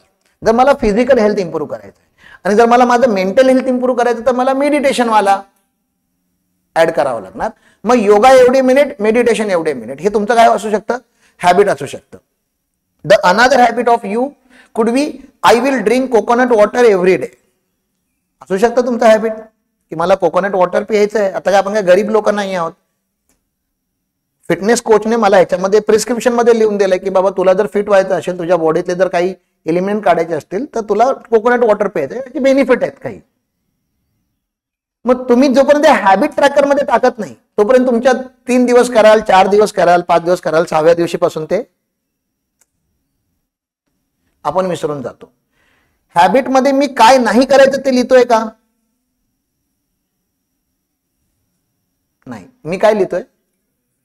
काय कराय? कारण की अंधार काढायला मी अंधार नाही काढू शकत. अंधार काढायला आपल्याला उजेड लावावा लागतो. तशा आपल्या आयुष्यातल्या बॅड हॅबिट्स काढण्यासाठी bad habit has to be replace by good habit. ही टेम्पररी ऍडजस्टमेंट आहे. ही ऍडजस्टमेंट कशी आहे? टेम्पररी. एकदा तुम्ही कॉन्शियस झालात, सेल्फ अवेअर झालात, इग्नाइट झालात तर तुम्हाला कोणत्याही हॅबिटची गरज नाहीये. You will just do what is needed in that particular moment. जिथे खरं बोलायचं तुम्ही तिथे खरं बोलणार, जिथे खोटं बोलायचं तिथे खोटं बोलणार, जिथे आवाज चढवायचा तिथे आवाज चढवणार, जिथे कमी ठेवायचा तिथे कमी ठेवणार, जिथे प्रेमळ वागायचं तिथे प्रेमळ वागणार, जिथे अग्रेसिव्ह वागायचं तिथे अग्रेसिव्ह करणार. जिधर सलाम ठोकना उधर सलाम ठोकेगा, जिधर लात मारनी उधर लात मारेगा. धीरूभाई अंबानीचा डायलॉग आहे. पण ते अवेअर झाल्यानंतर आता आपण अवेअर नाही आहोत. Let's accept that fact. आपण अवेअर नाही आहोत. आपण जर अवेअर असतो तर आपण खूप श्रीमंत असतो, कारण की तुम्ही चांगले आहात पण अवेअर नाही आहात. चांगले नसतं तर तुम्ही इथपर्यंत आलाच नसता. तुम्ही ह्या लेवल पर्यंत आलाय म्हणजे तुम्ही खूप चांगले आहात पण श्रीमंत नाही आहात. मग श्रीमंत बनायला ना काही हॅबिट लावावे लागतात. आता ते हॅबिट आपण लावून घेतोय. मग पर्सनल मतलब तर आपल्याला हेल्थ, ब्लिस, केअर, स्पिरिच्युअल हे 4 एलिमेंट होते माहिती आहेत तुम्हाला. आपल्याला 5 गोष्टी अचीव्ह करायच्या आहेत ना. वेल्थ सोडलात तर ह्या बाकीच्या 4 आहेत. हेल्थ, ब्लिस, केअर, लव्ह आणि स्पिरिच्युअल. ह्या 4 एलिमेंट जे आहेत त्या पर्सनल मध्ये काउंट होतात, पर्सनल हॅबिट मध्ये काउंट होतात. मग त्याच्याविषयी तुम्हाला जे जे करावं लागेल ते तुम्ही सगळं करायचं. वरती जातो मॅनेजमेंट हॅबिट. हे वेल्थच्या रिलेटेड आहे. मॅनेजमेंट हॅबिट म्हणजे काय तर मी सीएच्या भाषेत सांगतो मॅनेजमेंट हॅबिट म्हणजे नक्की काय. ऑफिसमध्ये ना प्रत्येक गोष्टीचा सिस्टम असणे हे पहिलं आहे. प्रत्येक गोष्टीचा म्हणजे चप्पल कशी ठेवायची त्याचा पण काय असायला पाहिजे, सिस्टम असायला पाहिजे. हे दिवे असेच लागले पाहिजे. या प्रत्येक गोष्टीचा काय असतो एक सिस्टम. जोपर्यंत सिस्टम प्रॉपरली फॉलो होत नाही तोपर्यंत तुम्हाला तो कंटिन्युअसली तुमच्या लोकांना ट्रेन करावा लागतो. कंटिन्युअसली कळालं. तर designing the system should be the habit. काय असायला पाहिजे, चॉईस नाहीये, काय असायला पाहिजे हॅबिट. हॅबिट म्हणजे काय आपण जे रोज करतो ना. ब्रश करायचं आपल्याला काय झालंय आता ब्रश करायला पाहिजे. दातांचे डॉक्टर आपल्याकडे आहेत. दिवसातून 2 वेळा ब्रश करायला पाहिजे. इनफॅक्ट प्रत्येक मील नंतर ब्रश करायला पाहिजेत. तेवढं नाही करत. ऍटलीस्ट काही काही लोक सकाळचं करतात, काही काही लोक सकाळ संध्याकाळ करतात. आता त्यांना वेगळं असं अलार्म लावावं नाही लागत मोबाईलमध्ये ब्रश, किंवा तुम्ही दिनचर्यामध्ये लिहून नाही ठेवता tomorrow I will brush. Habit. मग तसं तुम्ही आज ऑफिसमध्ये ना तुमच्या बिझनेसमध्ये सिस्टम लावत नाहीये, कारण की तुम्हाला सिस्टम लावायचं काय नाही लागलेलं आहे, हॅबिट नाही लागलेलं. माइंड मध्ये आहे सिस्टम लिहायचं सिस्टम, पण त्याचं तुम्ही हॅबिट नाही लावलेलं. तुम्हाला हॅबिट लावावं लागेल. प्रत्येक गोष्टीचं सिस्टम. म्हात्रे यांच्या भाषेमध्ये place for everything and everything in its place. Place for everything and everything in its place. आणि ही तुमची रेस्पॉन्सिबिलिटी आहे. शोधाशोध करत बसायचा नाही. भांडी हितेच असायला पाहिजेत, ताट हितेच असायला पाहिजेत, वाट्या हितेच असायला पाहिजेत, टॉवेल हितेच असायला पाहिजेत, शूज हितेच असायला पाहिजेत. नाहीतर रोज सकाळी उठतो आपण कधी टॉवेल शोधतोय, कधी मोजे शोधतोय, कधी कधी चाव्या शोधतोय, कधी पिन शोधतोय, कधी काय. कारण की खूपच अनऑर्गनाइज्ड तुमचं घर पण आहे आणि खूपच अनऑर्गनाइज्ड तुमचं ऑफिस पण आहे. तुम्ही ह्या दोन्ही गोष्टी सगळीकडे लावा. Place for everything and everything in its place. प्रत्येक गोष्टीची जागा असावी आणि प्रत्येक गोष्ट तिच्या जागेत असावी. आणि हे लगेच होत नाही, म्हणून तुम्हाला त्याला कशाला टाका हॅबिट असायला पाहिजे की मी शर्ट काढल्यानंतर मी हितेच ठेवतो, मी पॅन्ट काढल्यानंतर मी हितेच ठेवतो. माझा कबड असाच असतो. तो कबड 2-3 महिन्याने पुन्हा ऑर्गनाइज करायचा असतो, कारण की 2 महिने 1-1.5 महिन्यामध्ये ते पुन्हा सगळं ते मिक्स होऊन जातं. पुन्हा सगळं काढायचं असतं आणि परत सगळं नीटनेटकं लावायचं असतं. कळत नसेल तर जसं डीमार्ट मध्ये वगैरे ते लेबल असतात, शर्ट ह्या रॅकर मध्ये ठेवणार, पॅन्ट ह्या रॅकर मध्ये ठेवणार, सॉक्स इथे ठेवणार, अंडरवेअर इथे ठेवणार. You need to know. तुम्ही ट्रॅव्हल करत असाल तर तुम्ही बॅग ओपन केल्यानंतर तुमच्या त्या बॅग मध्ये तुम्हाला मेंटली कप्पे माहिती असायला पाहिजे. इथे मी माझे टॉयलेटरी किट ठेवतो, इथे मी माझं शेविंग किट ठेवतो, इथे मी माझा इनर वेअर ठेवणार आहे, इथे मी माझा टॉवेल ठेवणार आहे, इथे मी माझा इलेक्ट्रॉनिक्स ठेवणार आहे, इथे मी माझे कपडे ठेवतो, इथे blazer. Place for everything and everything in its place. आणि तो हॅबिट असायला पाहिजे तुमचा. तुमच्या टीम बरोबर मी मॉर्निंग स्टँडअप मीटिंग घेणार आहे, ठीक आहे ना, असं तुमचं हे असायला पाहिजे. स्टँडअप मीटिंग समजते तुम्हाला, बसून मीटिंग नाही घ्यायची. खूप मोठ्या मोठ्या चर्चा होतात साहेब. खूप मोठे मोठे भाषणं दिल्यात आणि खूप मोठे उभा राहून मीटिंग घ्यायची. तर सगळ्यांच्या पायामध्ये ताकद आली पाहिजे. दुसरं उभा राहिलेल्या मीटिंग ज्या असतात ना, कारण की तुमचा प्राणवायू पूर्ण टॉप टू बॉटम जात असतो, त्यामुळे आयडिया ज्या असतात ना त्या फटाफट येतात. सिटिंग पोश्चरला आयडिया जास्त येत नाही. सिटिंग पोश्चरला माणूस कधी ऑफ होऊ शकतो. जसं आता तुम्ही सगळे सिटिंग पोश्चरला ऐकताय ना, मी सांगतोय पण तुम्ही कदाचित इथे नाहीच आहात, तुम्ही आता कुठेतरी भलतीकडेच गेलाय. माइंड आहे ना तुमचं, माइंड कुठेही गेलेलं असतं, तुमचं माइंड इथे नसतंच. त्यामुळे तुमचं जर माइंड मला इथे आणायचं असेल तर मला नेहमी ते असं काही ना काही ऍक्टिव्हिटी, काही ना काही आवाज, असं काही ना काही क्रिएट करा. तुम्ही हा परत तुम्ही इथे येता. स्टँडअप असेल ना माणूस, स्टँडअप मध्ये माणूस युजली ऑफ होत नाही, तो तिथेच असतो. म्हणून टीम बरोबर जर तुम्हाला मीटिंग घ्यायची असेल तर कोणती मीटिंग, पाणी बॉटल्स आहेत. टीम बरोबर जर मीटिंग घ्यायची असतील तर तुम्हाला काय करावं लागतील, कोणत्या मीटिंग चालू करायच्या असतील, कोणती standing meeting, standing daily meeting. मग तुम्ही मॉर्निंगला पण घेऊ शकता, इव्हनिंगला पण घेऊ शकता, किंवा मॉर्निंग इव्हनिंग पण घेऊ शकता जर तुमच्या बिझनेसमध्ये तशी रिक्वायरमेंट असेल, मॉर्निंग आणि इव्हनिंग. मग मॉर्निंग मीटिंग मध्ये काय करायचं, मॉर्निंग मीटिंग मध्ये काही नाही करायचं. 5 लोकांची टीम आहे ना, फोकस एरिया बोल, फोकस एरिया बोल, फोकस एरिया बोल, फोकस एरिया बोल, फोकस एरिया बोल, फोकस एरिया. आज तुझा फोकस एरिया काय, आजचा दिवस तू कशावरती फोकस, हे मॉर्निंगला घ्यायचं. इव्हनिंगला विचारायचं क्या किया क्या किया क्या किया. फोकस एरिया तेरा ये था, ओके क्या किया उसका, क्या हो गया, किधर रुक गया तो दोपहर को 2 बजे फोन क्यों नहीं किया, मैंने जो टारगेट दिया था वो टारगेट कंप्लीट नहीं हो रहा तो मेरे पास आया क्यों नहीं. मॉर्निंग आणि इव्हनिंग समजलं तुम्हाला. मॉर्निंगला जर तुम्ही घेतलं तर फोकस एरियावरती मीटिंग असायला पाहिजेत, इव्हनिंगला घेतलं तर रिव्ह्यू वरती असायला पाहिजे. तर मॉर्निंग इव्हनिंग 2 टाइम पॉसिबल नाही हो. मग मॉर्निंगला फोकस एरिया आणि रिव्ह्यू एरिया दोन्ही मिक्स होणार. कालचा रिव्ह्यू, आजचा फोकस. समजलं. हे झालं डेली मीटिंग. टीम बरोबर डेली मीटिंग करायचे. तर माझी टीम ना डेली मीटिंग करण्याच्या लायकीची नाहीये, किंवा मला तेवढा वेळ नाहीये, मी हप्त्यामध्ये एकदा करतो. एकतर हे चुकीचा थॉट आहे. पहिला तर हा थॉट चुकीचा आहे, प्लीज अंडरस्टँड. आपण दिनचर्या लिहितोय, काय लिहितोय आपण. मग दिनचर्या म्हणजे काय, डेली हॅबिट. जर मला खूप चांगला सिंगर बनायचं असेल तर मी गाणं कधी बोलायला पाहिजेत, हप्त्यातून एकदा, महिन्यातून एकदा, क्वार्टरमध्ये एकदा, वर्षातून एकदा. डेली बोलायला पाहिजे. मला फिजिकल हेल्थ जर वाढवायचं असेल तर मी वर्कआउट किंवा डाएट कधी करायला पाहिजेत,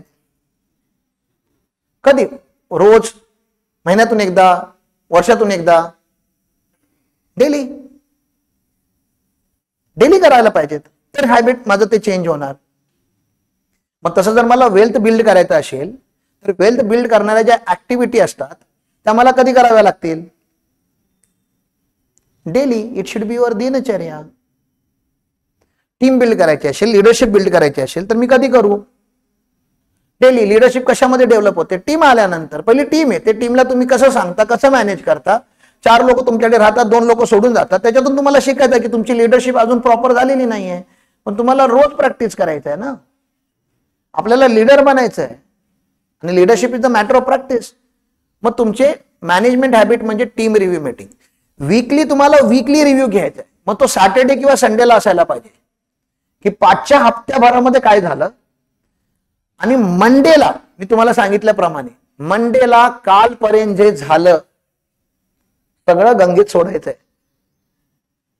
चांगलं वाईट काही होऊ देत, सगळं सोडायचंय. मंडेला नेहमी काय बोलायचं, हॅबिट लावून टाका स्वतःला. मंडेला नेहमी काय, फक्त आणि फक्त पॉझिटिव्ह, फक्त आणि फक्त फ्युचर. मंडेला तुम्ही नेगेटिव्ह कधीच नाही बोलायचं. खूप आतून असं येत असेल तर ट्यूजडेला बोला, पण मंडेला नाही. हप्ता स्टार्ट होताना, नवीन हप्ता चालू होताना चुकून पण माइंड मध्ये किंवा तोंडावरती नेगेटिव्ह शब्द आणू नये. आणि ही तुमची काय झाली पाहिजे, पुन्हा हॅबिट झाली पाहिजे. ह्या झाल्या मॅनेजमेंट हॅबिट. आता येऊया ग्रोथ हॅबिट वरती. ग्रोथ हॅबिट पूर्णच्या पूर्ण फोकस वेल्थ वरती आहे. कशावरती आहेत, वेल्थ. गरिबीकडून श्रीमंतीकडे. अशा कोणत्या हॅबिट आपण करूया की आपण श्रीमंत होऊ शकतो. मग काही लोक बोलतात मी खर्च खूप करतो, खर्च करायचा माझा हॅबिट आहे, ते मला कमी करायचं आहे. असं नाही, मला समजत नाही याला, या बुकला. तुम्ही बोला मी सेव्हिंग चालू करतो. काय चालू करतो, सेव्हिंगचा मॅथमॅटिकल फॉर्म्युला काय आहे, काय मायनस काय केलं की सेव्हिंगचा येतं. सेव्हिंग्स येतात कशा माणसाकडे, बचतचा फॉर्म्युला काय.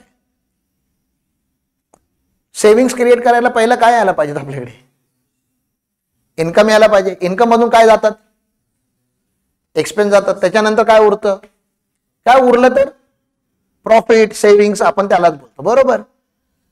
तुम्ही इन्कम कॉन्शियसली कमावताय, तुम्ही खर्च कॉन्शियसली करताय, दोन्ही पण तुम्ही कॉन्शियसली करताय, कारण की दोन्ही गोष्टी कॉन्शियस असतात. तुम्ही सेव्हिंग कॉन्शियसली नाही करत आहात. तुम्ही म्हणजे आपण बोलते, म्हणजे मी पण तिकडे येतो.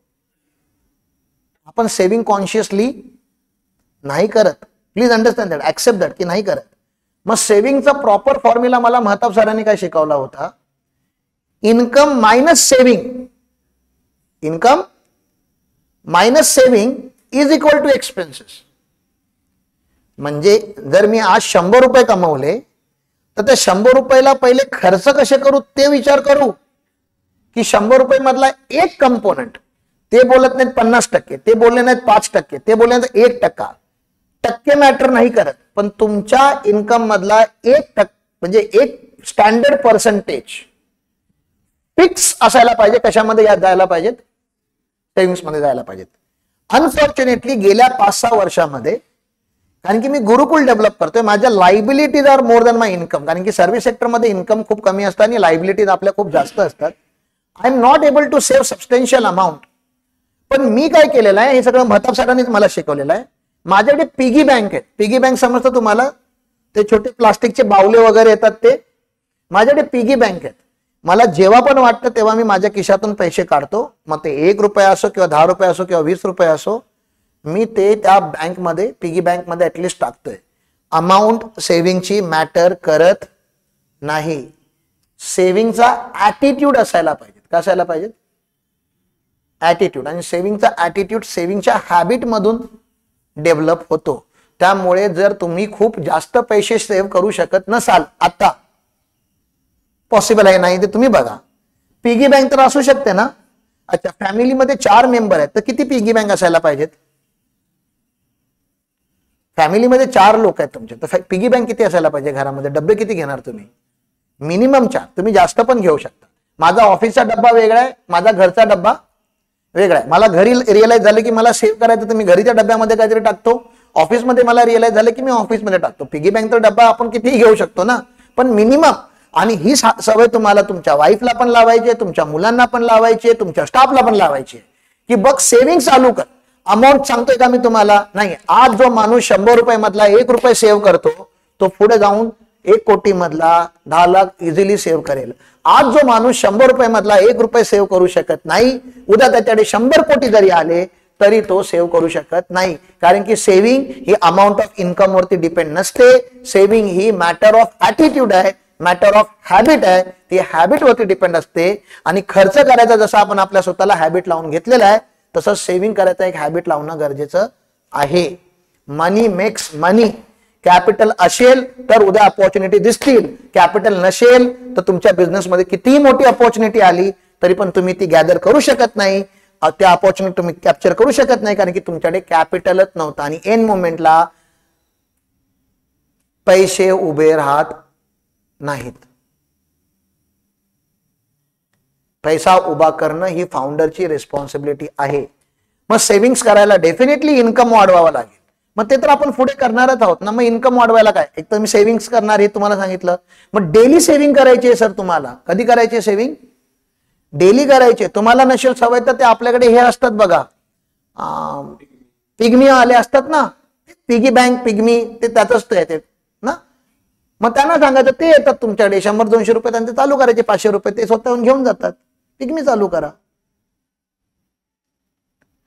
मी माझ्या वाईफला सांगितलंय, बघ माझी सेव्हिंगची स्किल खूप कमी आहे, तू एक काम कर, तू सेव्हिंग करत जा बाई. तसं करू शकता. तिला सांगायचं मला सांगूच नको कधी तुझ्याकडे किती सेव्हिंग झालेली. मला तो नंबर कधी सांगतो, मी बिझनेसमॅन आहे, मला पैसे लागले की पहिलं ते उचलणार. तिला सांगायचं मला सांगायचंच नाही, तुझी जबाबदारी आहे, तू लपवून ठेवते कशीही लपवून ठेव, मी राक्षस माणूस आहे. हे तुम्हाला त्यांना पॉवर द्यावी लागेल. Please do that. एक्स्ट्रीम केस मध्ये तुम्हाला ते कामाला येतात. आणि पुन्हा ह्या पॉइंटला कनेक्टेड पॉइंट जो आहे तो मी सांगतो, जो महताब सरांनी मला, आमच्या दोघांचं लग्न तसं इंटरकास्ट मॅरेज आहे आणि इंटरकास्ट इंटरस्टेट आहे, फक्त रिलिजन सेम आहे, अदरवाईज सगळंच इंटर आहे. आणि ते पण इंडिया पाकिस्तान सारखं आहे, म्हणजे नॉर्थ इंडिया वर्सेस महाराष्ट्र, म्हणजे ते युपी वर्सेस महाराष्ट्रात, ती खूप जुनी फाईट आहे आणि राज ठाकरेंनी त्याच्यामध्ये अजूनच म्हणजे 4 चांद लावलेत मुंबईमध्ये. तर ते मराठी लोकांना त्यांची फॅमिली हेट करतात. मराठी लोक भैया फॅमिलीतला हेट्रेट आहे. तो काय त्यांना वाईट नाही केलं कोणी एकमेकाचं, पण जसं आता इंडिया पाकिस्तान तसंच आहे. पाकिस्तानने आपलं कधीच वाईट नाही केलं, पण आपल्याला मजा येते. मग आमच्या दोघांचं लग्न खूप टफ होतं. ऑब्विसली जसं मी बिझनेसच्या डिसिजन, लाईफच्या डिसिजन घ्यायला मी महताब सरांना जाऊन विचारतो. माझ्या हिच्या अगोदर पण गर्लफ्रेंड होता, त्यातले एकाही गर्लफ्रेंडचं नाव महताब सरांना माहिती नाही. त्या ते सगळे ट्रान्झॅक्शन मी बाहेरच्या बाहेर संपवले, कारण की हे ट्रान्झॅक्शन मला पुढे घेऊन जायचं होतं. तर मी सरांकडे गेलो एक दिवस आणि सरांना सांगितलं की sir, I am planning a marriage now, it's a very difficult, it's a challenging marriage, आणि सगळं सांगितलं मी. मग सर बोलले कोण आहे उसको मिलने लेकर आ. मी त्यांना ऑफिसमध्ये सांगितलं होतं. मग सर हिला घेऊन, मग आरतीला घेऊन सरांच्या घरी भेटायला गेलो आणि ते माहिती होतं की तो लास्ट डे, आता माझं लग्न ठरलं तिच्यावर, पक्का झालं. म्हणजे ती एंगेजमेंट सेरेमनी आहे समजायचं माझ्यासाठी, की आता काही होते, ती कशी निघाली, तिच्या घरचे काही बोलले तरी मला हिच्याबरोबर लग्न, कारण की त्या माणसाला एकदा ही दाखवली की माझं संपलं, तो असं झालं. मग तिला भेटल्यानंतर सरांनी अप्रुव्हल दिलं, चांगली मुलगी आहे, कर लग्न, काही प्रॉब्लेम नाही, काही पुढे झालं तर मी हाय बघतो. बरं, ती लग्नाची पण खूप मोठी स्टोरी आहे, पण त्याच्यामध्ये आपण जाऊया नको. पण लग्न कधी करू हे मी सरांना विचारलं, किंवा सरांनी मला सांगितलं कधी नाही करायचं, म्हणजे कधीपर्यंत नको करू. एक तर त्यांनी मला सांगितलेलं तुझ्या अकाउंटमध्ये 10 लाख कॅश असायला पाहिजे. म्हणजे मी कधीच सेव्हिंग त्याच्या अगोदर केली नव्हती. मी एकदम फ्री बर्ड, म्हणजे पैसे आले की कसे संपवायचे, ट्रॅव्हलिंग वगैरे, हे ते टूर वरती जाणं, तेच आयुष्य जगलो. पण म्हणजे ते बोलतात ना, ती पण एक यंग असल्यानंतर ते जो किडे बोलूया आपण, सगळ्यांच्या आत किडे असतात, ते सगळे किडे मी एक्सपिरियन्स करून घेतले. मग सरांनी सांगितलं नहीं, अभी वो सब फालतूगिरी कम करना पड़ेगा और तेरे को मिनिमम 10 लाख रुपए अकाउंट में सेव करना पड़ेगा. तेरे को 2 इंश्योरेंस लेने पड़ेंगे, एक हेल्थ इंश्योरेंस और एक लाइफ इंश्योरेंस. ये 3 कंडीशन जब तू अचीव करेगा तो उसके बाद ही शादी करेगा. मला खूप त्रास झालाय 3 गोष्टी करायला, पण मी हेल्थ इन्शुरन्स घेतला. आता माझ्या हेल्थ इन्शुरन्स मध्ये मी, माझी वाईफ आणि माझी आई, या तिघे लोक कव्हर आहेत. हेल्थ इन्शुरन्स मी दरवर्षी भरतो. लाईफ इन्शुरन्स आहे माझा, मेलो तर या लोकांना काय 75 लाख 1 करोड रुपये जे काही ती पॉलिसी अमाऊंट आहे ते मिळेल. Term insurance, simple term insurance घेतलेला आहे. थर्ड, अकाउंट मध्ये 10 लाख होते ते मी आता प्रोजेक्ट मध्ये लावून संपवले. ती एक खंत आहे माझ्या आतमध्ये, ती एक कॉन्शियसनेस मला सांगते की मी सरांना प्रॉमिस केलेलं आहे की 10 लाख असायला पाहिजे, 10 लाख असायला पाहिजे. त्यामुळे मी आता मॅडमला सांगितलंय की आता इथून पुढे जसं मी इन्कम कमवत जाईन त्यातला एक कंपोनेंट मी तुला देत जाईन, तुला तो सेव्ह करत जायचा, आणि ते जोपर्यंत 10 लाख होत नाहीत तोपर्यंत ते करत राहायचं. आणि ते 10 लाख झाले की ते अशा एका अकाउंटला आपण ट्रान्सफर करूया की त्याला आपण युजच नाही करायचं. This is a permanent money. ती तुम्हाला विसरून जायची की ती तुमची आहे. You have to forget that money, that money doesn't exist. एवढं मला ट्रेन केलं गेलेलं आहे. मग तुम्हाला पण मी काय सांगेन, आपल्या लाईफमध्ये दरवेळी ते असतं की नसतं माहिती. या आणि एकदम बेसिक रिक्वायरमेंट सांगितलेल्या आहेत. या खूप अशा काही, प्लीज अंडरस्टँड, की 10 लाख, एक चांगलं लाईफ इन्शुरन्स आणि एक चांगलं हेल्थ इन्शुरन्स. हेल्थ इन्शुरन्स मेलो नाही तर, लाईफ इन्शुरन्स मेलो तर, आणि ना हेल्थ पण चांगलं आहे आणि लाईफ पण चांगली आहे. तर कधीतरी कुठेतरी खूप अशी कधीतरी ब्लॉक येतो, फायनान्शियल ब्लॉक येतो माणसाच्या आयुष्यामध्ये, जिथे त्याला काहीच दिसत नाही, क्लॅरिटी दिसत नाही. त्यावेळी ती एक्स्ट्रीम इमर्जन्सी फंड वापरायचा असतो, अदरवाईज तो वापरायचा नसतो. काही लोक कॅश मध्ये ठेवत नाहीत, मग ते लोक ज्वेलरीच्या फॉर्म मध्ये ठेवतात किंवा इन्व्हेस्टमेंटच्या फॉर्म मध्ये ठेवतात, शेअर मार्केटच्या फॉर्म मध्ये ठेवतात. पण तुम्हाला 10 लाख असे ठेवायचे की तुम्हाला सिंगल डेला ते लिक्विड करता आले पाहिजे. मग ती लँड असू शकत नाही, बिल्डिंग असू शकत नाही, तो डेटर असू शकत नाही, स्टॉक असू शकत नाही, कारण की स्टॉक लगेच लिक्विड होईल. लिक्विड होणार स्टॉक, प्रॉपर्टी 3 महिने 5 महिने लागतात. हा जो पैसा आहे ना, हा एक्स्ट्रीम कंटिंजंटी वाला पैसा आहे की एक्स्ट्रीम इमर्जन्सी मध्ये तो इमिजिएटली आला पाहिजे. बरं, मग ते 10 लाख माझ्याकडे नाही आहेत. म्हणजे आता आत्ताच्या ह्या मोमेंटला माझ्याकडे 10 लाख नाही आहेत, पण माझ्या आयुष्यामध्ये असे 4 ते 5 लोक आहेत, इन्क्लुडिंग महताब साहेब, की मला फक्त एक कॉल करायचंय, काहीतरी इमर्जन्सी असल्याशिवाय मी कॉल करणार नाही. आणि ती लोक आहेत की त्यावेळी मला ते लोक पैसे देताना हे नाही विचारणार की रिटर्न कब देगा, रिटर्न देगा की नाही देगा, अशी लोक तरी आपल्या आयुष्यामध्ये असावे. ते आहेत म्हणून मला तो फायनान्शियल फ्रीडम आज आहे की बाबा चला ठीक आहे, एक्स्ट्रीम इमर्जन्सी मध्ये मी ह्या लोकांना रिच आउट करू शकतो आणि they will be there with me. ही मी आता गेले 6 वर्ष जगत आलोय. जेव्हा जेव्हा मला एक्स्ट्रीम इमर्जन्सी आली, मी एकतर आमच्याकडे जे लिक्विड आयटम होते ते लिक्विड केलेत, किंवा जे माझे त्यांना आम्ही म्हणजे काही मित्रांना आणि काही क्लायंटला आम्ही बँक ओडी बोलतो. आमची ओडी आहे, त्यांना फोन करून सांगतो 5 लाख पाहिजे, देतात ते लोक. So you need to develop this kind of relationship in life. This can be your habit, this should be your habit. Managing money to make money. पैसा पैसा बनाता है, पहला पैसा बनाना तुम्हारा हैबिट होना चाहिए. मग इन्कम वाढवायला मला 5 डेली सेल्स कॉल करावे लागतील, हॅबिट आहे. मला 11 हप्त्यामध्ये मीटिंग कराव्या लागतील, किंवा डेली 1 मीटिंग किंवा 2 मीटिंग कराव्या लागतील. डेली तुम्ही काय करणार आहात हे तुम्हाला इथे लिहायचं आहे. तर please start writing your personal habit first, management habit next, आणि सगळ्यात लास्टला ग्रोथ हॅबिट, ज्याने तुमचा सेल्स वाढणार आहे. सेल्स वाढण्यासाठी तुम्ही रोज एक व्हिडिओ बनवू शकता, सोशल मीडिया मार्केटिंग रोज करू शकता, रोज मीटिंग करू शकता, 1 to 1 करू शकता.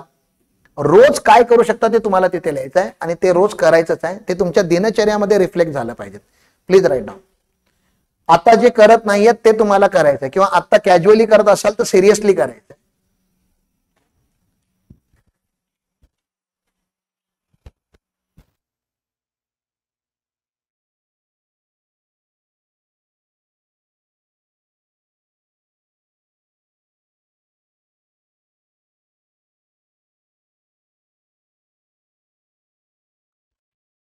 या पेपरवरती तुमचं नाव नाही लिहायचंय. हा पेपर तुम्हाला आजूबाजूवाल्यांना दाखवायचा पण नाही, म्हणून हा छोटा दिलाय. असं तुम्ही ह्याच्यावरती हात ठेवून म्हणजे कव्हर करून लिहू शकता. तुम्ही पण आजूबाजूवाल्यांचा असं बघायचा प्रयत्न नका करू तो काय लिहितोय.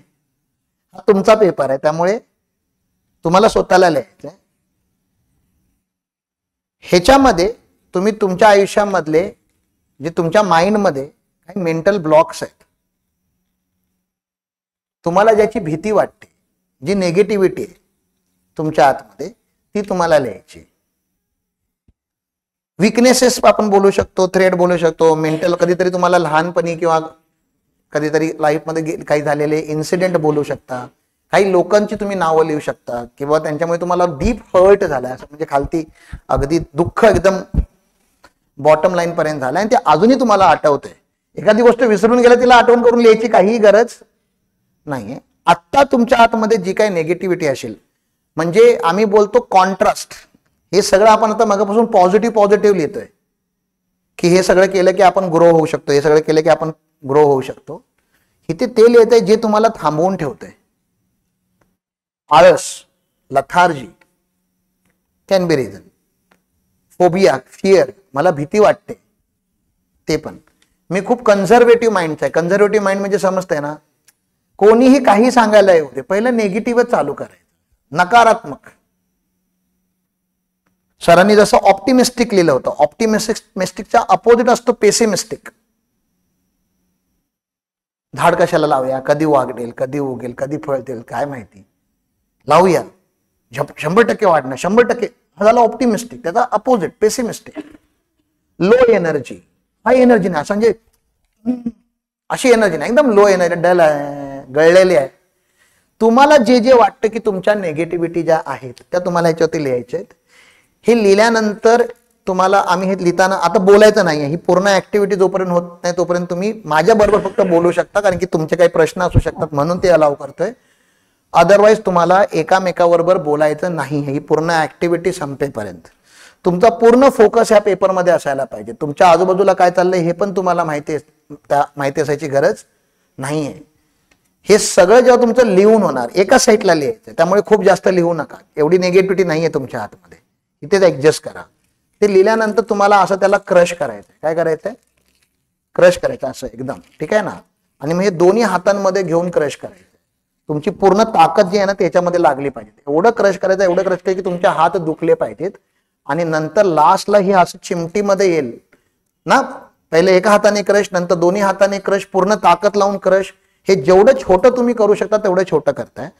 म्हणजे जी तुमच्या आतमध्ये जी नेगेटिव्हिटी आहे ना ही तुम्हीच क्रिएट केलेली आहे. आता तिला आपण पेपरवरती लिहितोय आणि पहिला एक्नॉलेज करतोय की ही माझं होतं, हा माझा प्रॉब्लेम आहे. त्यानंतर आपण ब्रेनला कमांड देतोय, हा होता, आता मी ह्याला काय करतोय,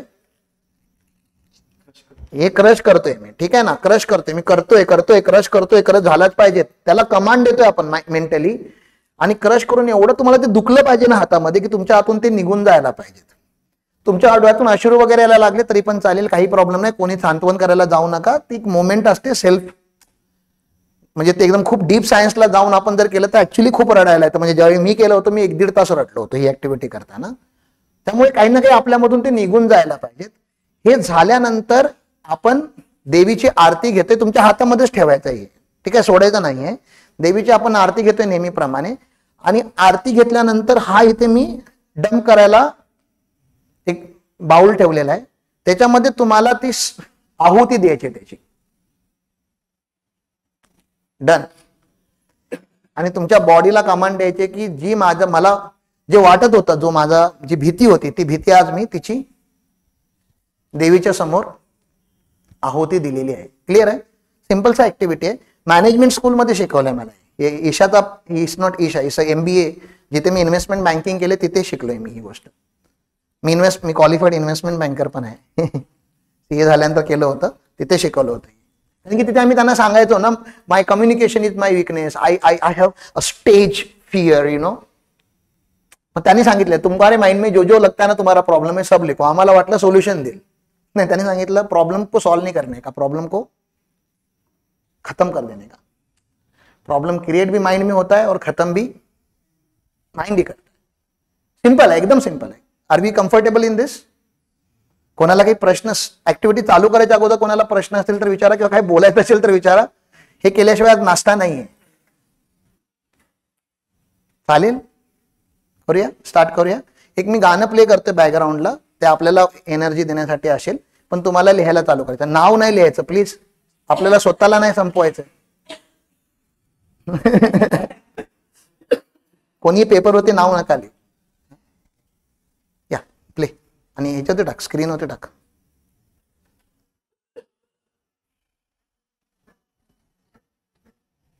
परफेक्ट आहे की नाही, डिझायर रिझल्ट प्रोड्यूस करतो की नाही ते बघावं लागतं, आणि मग पुढच्या वीक मध्ये नवीन सिस्टम आणायचं असतं. तोपर्यंत ऍपलची स्टोरी तुम्हाला सांगतो छोटीशी. बऱ्याच म्हणजे मला ऍपलच्या विषयी बऱ्याच गोष्टी अंजेशने सांगितलेल्या आहेत, म्हणजे ऍपलच्या फिलॉसॉफीच्या, किंवा स्टीव्ह जॉब जो ऍपल कंपनीचा जो फाउंडर आहे त्याच्याविषयी. Because he was a die hard fan of Steve Job, म्हणजे not as a company but as a Steve. आणि कारण की माझा क्लोज मित्र मग स्टीव्हला फॉलो करतो, मग तुम्हाला माहिती आहे मग संगत का असर होतं, मग त्याला स्टीव्ह आवडतो मग मला पण स्टीव्ह आवडतो, असं ते होतं. आणि आवडायला मग त्यांनी मला तशा स्टोरी सांगितल्या होत्या काही ना काही. तर डू वी अग्री ऍटलिस्ट नाव की प्लॅनेट वरती जी टेक्नॉलॉजीमध्ये जी म्हणजे जी आपण गॅझेट टेक्नॉलॉजीची जी बेस्ट कंपनी आहे ती ऍपल आहे undoubtedly.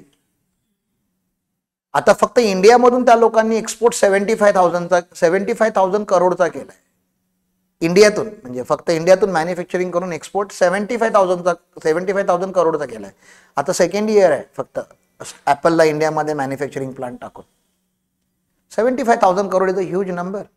That is only Indian. आपल्या इंडियाची जेवढी इकॉनॉमी आहे, $4.2 बिलियन आपली इकॉनॉमी आहे, त्याच्या मिळतं जुळतं त्यांचा नेटवर्थ आहे. म्हणजे एक कंपनी एका साईडला आणि आपला पूर्ण देश एका साईडला, एवढं वेल्थ आहे त्या कंपनीकडे. So undoubtedly it is a number 1 company on the planet. कोणी ह्याचं विजन ठेवला आणि ती कुठून सुरू झाली? तर ऑब्विसली हा व्यक्ती जो आहे स्टीव्ह, तो कॉलेज ड्रॉप आउट आहे. त्यांनी आता कॉलेज पण कंप्लीट नाही केलेलं. त्या लोकांकडे सुरुवातीच्या कम्प्युटर्सवरती रिसर्च करायला त्यांच्याकडे पैसे पण नव्हते. त्याने काही कंपन्यांना फोन केला की मी कम्प्युटरवरती रिसर्च करतोय, मला काही चिप्स वगैरे पाहिजेत, आणि त्या कंपनीने त्यांना दिले पण असेच. IBMने वगैरे त्यांना त्या चिप्स वगैरे दिल्या, ते जे पार्ट त्यांना पाहिजे ते असेच दिले, कारण की ह्याने फोन केला. मग तो एका इंटरव्ह्यूमध्ये क्लिअरली बोललाय की I ask for the help and people help me. मग एक ते पण शिकण्यासारखं आहे की कधी कधी आपण मदत मागतच नाही, आपल्याला मिळत नाही. तुम्हाला वाटतं अरे आपण मदत कशी मागायची, ते आपण थोडी हे असतो ना, आपण कसं काय शाय असतो किंवा थोडं कन्झर्वेटिव्ह असतो, किंवा कधी कधी आपल्याला वाटतं आपण दुसऱ्यांना कसा त्रास देणार ना, त्यांना आपण का त्रास द्यायचा नाही, असं नाहीये. जर तुम्ही कोणाकडे तरी मदत मागाल तर तुम्हाला मदत मिळते. तर स्टीव्हची एक स्टोरी आहे ज्याच्यामध्ये त्याने ऍपलचा लोगो इनकम्प्लीट काय ह्याच्यावरती काहीतरी त्याने त्यांचं डिस्कशन झालेलं आहे. म्हणजे ते त्यांनी कुठेतरी इंटरव्ह्यू दिला असेल किंवा कुठे आर्टिकल आला असेल, ते अंजेशने वाचलं असेल आणि अंजेश त्यांनी माझं डिस्कशन झालं. म्हणजे मला हे डिस्कशन अंजेशच्या थ्रू माहिती आहे की बाबा हा दिस इज अ लॉजिक. मग कोणाला माहिती आहे का की ऍपलचा लोगो तो बाईट केलेला ऍपल काय आहे, म्हणजे why it is not a full apple? थोडं तरी गेस वर्क काहीतरी असेल तर. असाच काय आहे तो लोगो, म्हणजे असं कोण ठेवत नाही. म्हणजे कुठलाही तुम्ही कोणत्याही ब्रँडला वगैरे बघाल तर they don't keep incomplete logo. वास्तूच्या वगैरे हिशोबाने ते चुकीचं आहे. त्यामुळे स्टील दे हॅव इनकम्प्लीट. मग का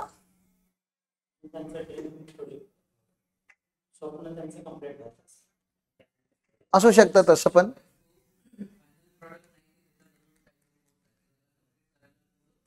one of the thought. Yes,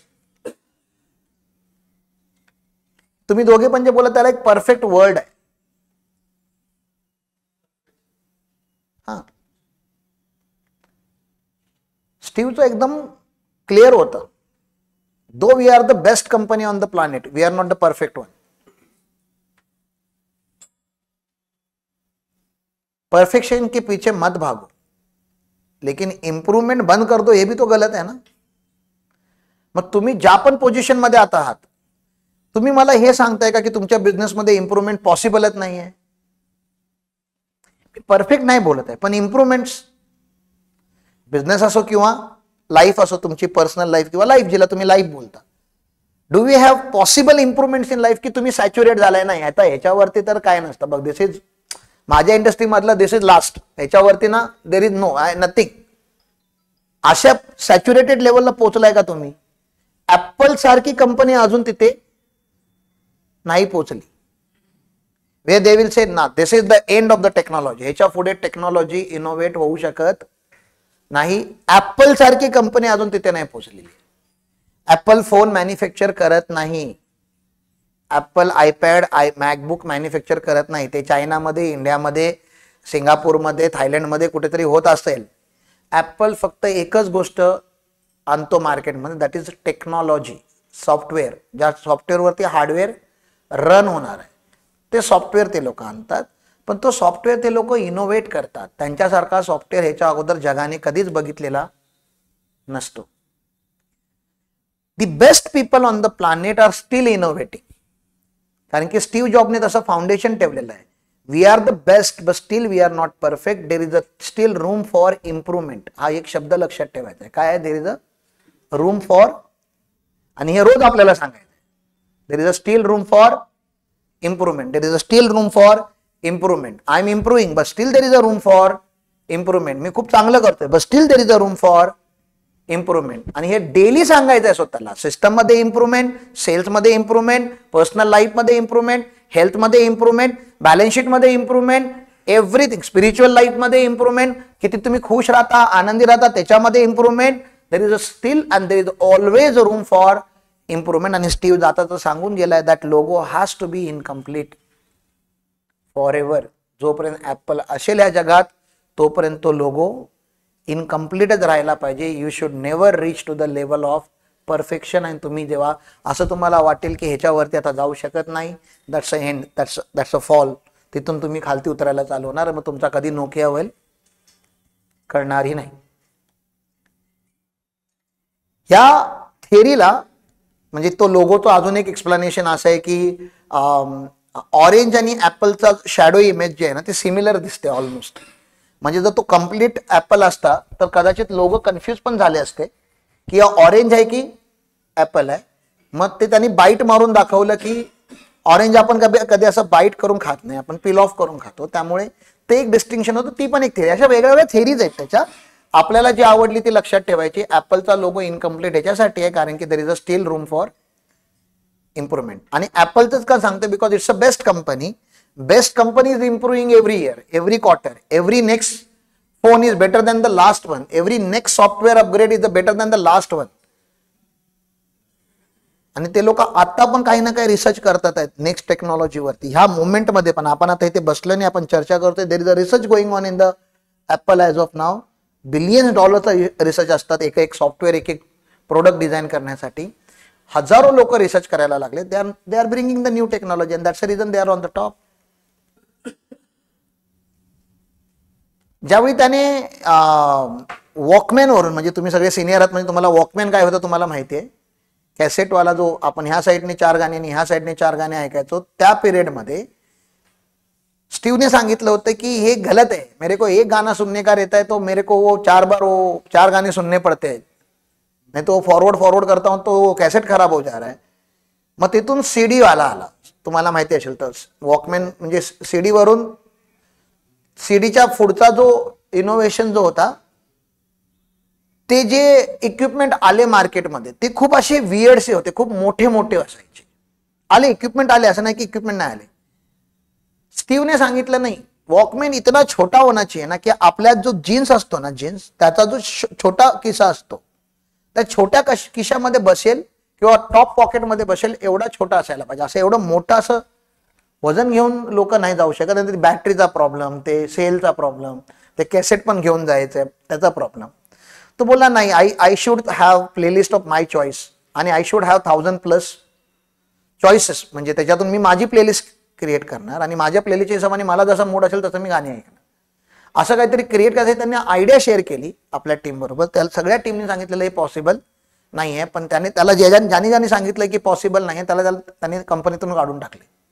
त्याच म्हणजे जे येऊन बोलले की हे पॉसिबल नाहीये त्या सगळ्यांना त्यांनी जॉब करून काढून टाकले. पॉसिबल नहीं तो मेरे साथ मत रहो, पॉसिबल बना सकते हो तो मेरे साथ रहो. मैं ॲज अ फाउंडर तुमचं काम सगळं काम करायचं नाहीये. तुमचं काम आहे विजन ठेवणं, टार्गेट ठेवणं, गोल ठेवणं. त्याला पॉसिबल करायला तुमच्या बरोबर काय असायला पाहिजे, टीम. आणि जर ती टीम तुमच्या विजनसाठी काम करत नसेल तर तुम्हाला काय करायचं, काय ताकद दिली पाहिजे देवीने तुम्हाला की त्या टीमला डिस्कस करा, नवीन टीम बनवा. तर कधीपर्यंत बनवायची, तोपर्यंत बनवायची जोपर्यंत तुमच्या विजनसाठी काम करणारी लोक तुमच्या आयुष्यामध्ये येत नाहीत. येतात. स्टीव्ह जॉबला मिळाले, नारायण मूर्तीला मिळाले, जोहोच्या फाउंडरला मिळाले, वेंबूला मिळाले, राम पाटीलला मिळाले. शोधाल तर तुम्हाला पण ते मिळणार. पहिलं शोधायचं आहे, फक्त स्ट्रॉंग बिलीफ सिस्टमने शोधायचं आहे की हो ह्या प्रकारची लोक या जगामध्ये असतात. ज्या टीमने आयपॉड इन्व्हेंट केला, त्यांची जेव्हा अशी बोर्ड मीटिंग चालू होती, जेव्हा फर्स्ट प्रोटोटाइप ज्याच्यावरती $1 बिलियन इन्व्हेस्ट झाले असतील त्या रिसर्च वरती, जेव्हा फर्स्ट प्रोटोटाइप स्टीवला ऐकायला दिला, ही वॉज व्हेरी हॅपी की हे झालेलं आहे. फक्त तो आपला रिमोट कंट्रोल असतोय ना तसा जरा मोठ्या साईजचा होता. त्याची साईज अशी जरा रिमोट कंट्रोल सारखा, म्हणजे असं वाटत होतं की हे रिमोट कंट्रोल आहे. असं तेवढं मोठं ते झालं होतं. फर्स्ट प्रोटोटाइप जो पहिला आयपॉडचा जो निघाला होता तो. मग त्याने काय सांगितलं की ह्याची साईज अजून कमी व्हायला पाहिजे. ही साईज अशी एवढं असं मोठं जाड आहे असं हे नाही पाहिजेत, ह्याची साईज अजून थोडी कमी व्हायला पाहिजेत. मग तिथले जे डिझाईन इंजिनियर होते ते बोलले सर ये तो एक्सट्रीम है, this is the minimum that we could have done, इससे इसका साइज कम नहीं हो सकता. त्याने त्याच्या समोर जो पाण्याचा ग्लास होता त्या ग्लासमध्ये जो खूप महागडा तो प्रोटोटाइप होता, खूप इन्व्हेस्टमेंट केलेली आहे त्याच्यावरती, तो म्हणजे कुठेतरी म्युझियम मध्ये वगैरे असायला पाहिजे. त्याने ते पाण्याच्या कपमध्ये सोडलं, ग्लासमध्ये सोडलं आणि त्याच्यातून बबल आले. तो बोलला बबल आले म्हणजे ह्याच्या आतमध्ये अजून पण एअर आहे. एअर आहे म्हणजे ह्याच्या आतमध्ये अजून पण एम्प्टी स्पेस आहे. ऍटलिस्ट तेवढं कमी करा. त्याला ना ऐकायला जायचं नाही. तुम्ही त्याला जाऊन हे सांगू शकत नाही की ह्याच्यामध्ये इम्प्रूव्हमेंट पॉसिबल नाहीये. आणि त्याने असा रुतबा क्रिएट केला होता ना ऑफिसमध्ये, सगळ्यांची फाटायची तो आल्यानंतर. त्याला ना बोलणारा गेला, संपला. असं नाही की क्रिटिसिझम त्या ऍक्सेप्ट नाही करायचं. पॉझिटिव्ह क्रिटिसिझम वेगळं असतं. पॉझिटिव्ह क्रिटिसिझम म्हणजे हा हे असं नको, हे असं करायला पाहिजे. पण नकारात्मक बुद्धीचा जो माणूस होतो तुम्हाला माहिती, मी त्याच्याविषयी बोलतोय. नाही हे होतच नाही, असं या जगात काही नसतंच, तो प्रॉब्लेम आहे. त्यामुळे तुम्हाला पण तुमच्या लाईनमध्ये रोज सिस्टम इम्प्रूव्हमेंट करावी लागेल. प्रोसेस एक्सेलन्स म्हणून आपल्या सेशनचा तो टॉपिक होता, तिथून हे मी सांगितलं. आपल्या सेशन मधला 11 सेशन मधलाच एक पार्ट आहे process excellence, system excellence. Process should work, people not. People will come and go, process should be there. अगदी डॉक्टरांच्या इकडे तुम्ही छोट्या क्लिनिकमध्ये जरी गेलात तरी कसं असतं, प्रोसेस कशी असते, कंपाऊंडर असतो, ते नाव घेतो, ते लिहितो, ते चेकअप वगैरे होतो. आणि काय केलेलं आहे, छोटीशी प्रोसेस तिथे, ती रिटर्न आहे नाही आहे मला नाही माहिती, पण ते एक प्रोसेस तुम्ही लावून ठेवलेली. मग कंपाऊंडर भले चेंज झाला तरी पण ते तसंच, ती सायकल तशीच चालायला पाहिजे. मग आपल्या बिझनेसमध्ये पण तुम्ही ती सायकल एस्टॅब्लिश करायला पाहिजे. मोठ्या मोठ्या तुमच्या ज्या प्रोसेस आहेत त्या तुम्ही एस्टॅब्लिश करायला पाहिजे. ओके, हे असं चालायला पाहिजे. त्यामुळे yes, system is a daily work, is a दिनचर्या. आणि सिस्टम डेव्हलप करणं is a responsibility of founder. It's not responsibility of team, because team will always hate system. कोणालाही सिस्टम मध्ये काम करायला आवडत नाही, कोणालाही, तुम्हाला पण नाही आवडत. फक्त तुम्ही ओनर आहात, त्यामुळे तुम्हाला सिस्टम बनवणं जे ऑप्शन नाही आहे, मॅन्डेटरी आहे. कारण की process should work, people should not. People are not consistent. लोकांवरती विश्वास ठेवू नका. लोक आज आहेत, उद्या नाही आहेत. System should be there. Steve गेला तरी पण त्याने जे सिस्टम बनवलेले आहेत ते आजही इम्प्लिमेंट होतात आहेत आणि आजही फॉलो होतात आहेत.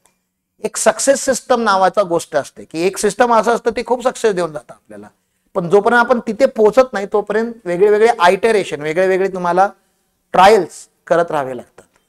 तुम्ही जो आता विचार करताय तो सिस्टम फायनल सिस्टम नाही आहे, तो बेसिक व्हर्जन आहे.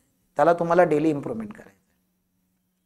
एनी अदर क्वेश्चन विचारताना फक्त माईक घेऊन विचारला तर बेटर असेल. प्लीज कोण हात वरती केला तर प्लीज माईक देताना जाता तुम्ही. ओके, चालेल, काही प्रॉब्लेम नाही. आज तो आपला इम्प्रॅक्टिकॅलिटीचं एक्सप्लेन करायचं राहून गेलं, उद्या करूया आपण. त्या दिनचर्याचाच पार्ट आहे तो. पहिला दिनचर्या कंप्लीट करून घेतली मी.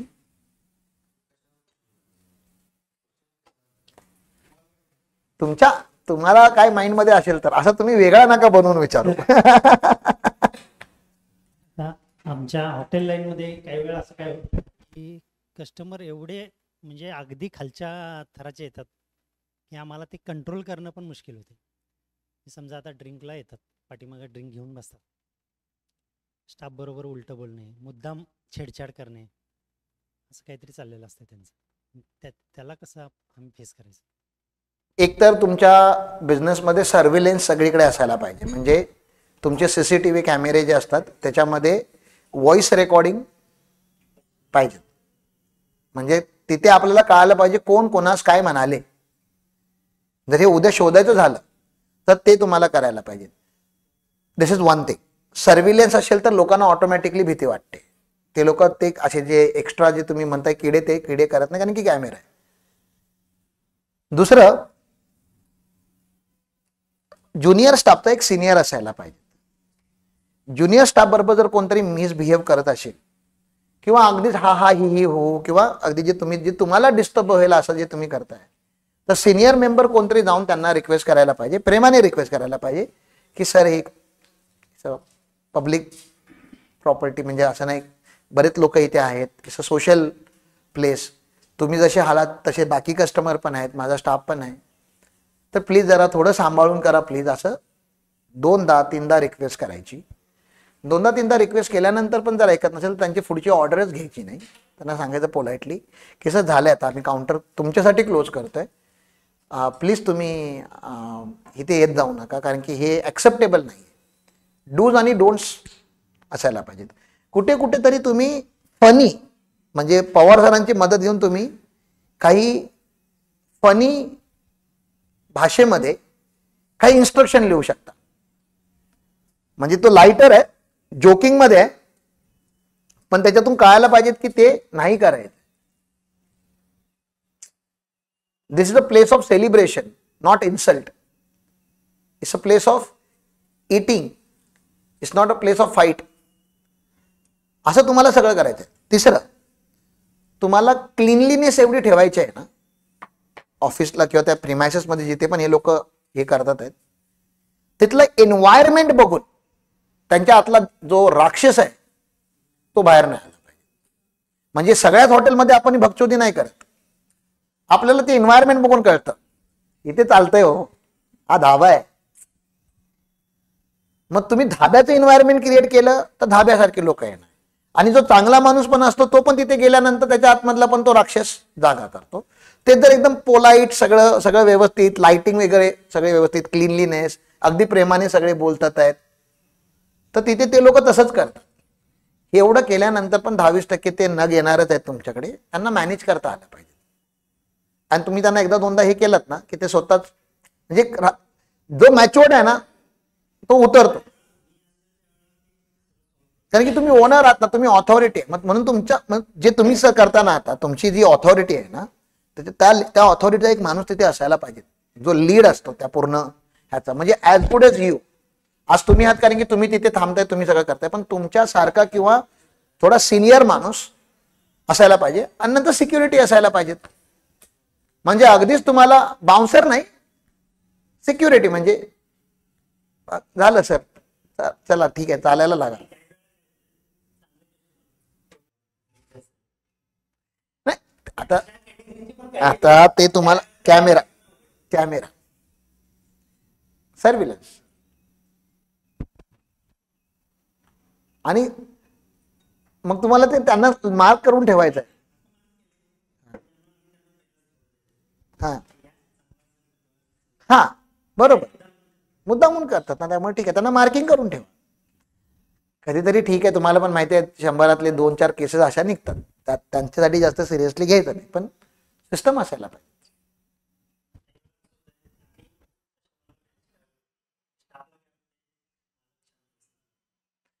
नाही त्यांना मग ते हे तुम्हाला सांगतो, क्लायंट वर्सेस स्टाफ जेव्हा फाईट असते, ऑलवेज स्टाफ.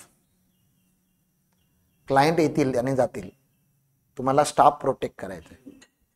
प्रोटेक्शनची वेळ आली की तुम्ही स्टाफला प्रोटेक्ट करायचं. हा पण कधी कधी आपल्या स्टाफची चुकी असते, तर स्टाफला काय सांगायचं ना, कस्टमरच्या समोर त्याला खूप चांगलं ओरडायचं, असं खूप छान ओरडायचं की असं नाही झालं पाहिजे, हे माझ्यासाठी किती इम्पॉर्टंट लोक आहे तुला माहिती नाहीये, असं तसं बोलायचं.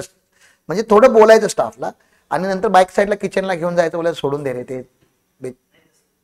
ते मॅनेज करता आलं पाहिजे तुम्हाला.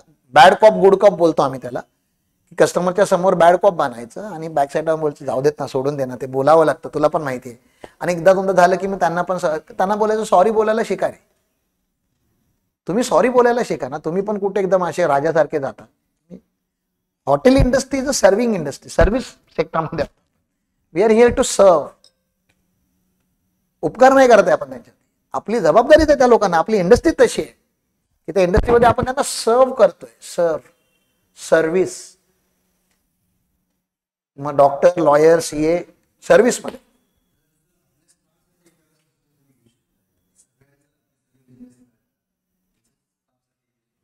घेऊ शकतो ना. नाही सिरियसली घेऊ शकतो, घ्यायची इच्छा पण आहे माझी.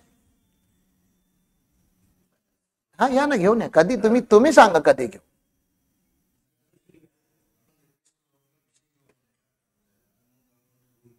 हा मला तुम्हाला काउंट द्यायचं आहे, कारण की आम्हाला बाकी सिटिंग अरेंजमेंट आणि फूड अरेंजमेंट आम्हाला करायचे.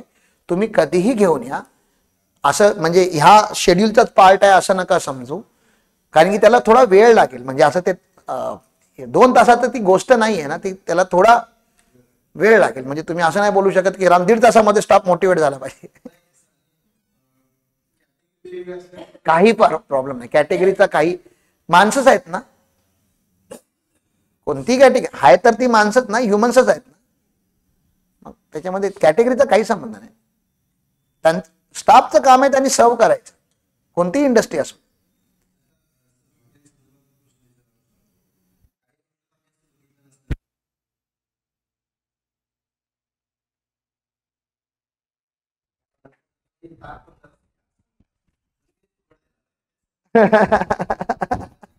तो प्रश्न आता ते तेच उत्तर देतील. तुम्ही घ्या म्हणता, नंतर फुकट देता का त्यांचा प्रश्न आहे.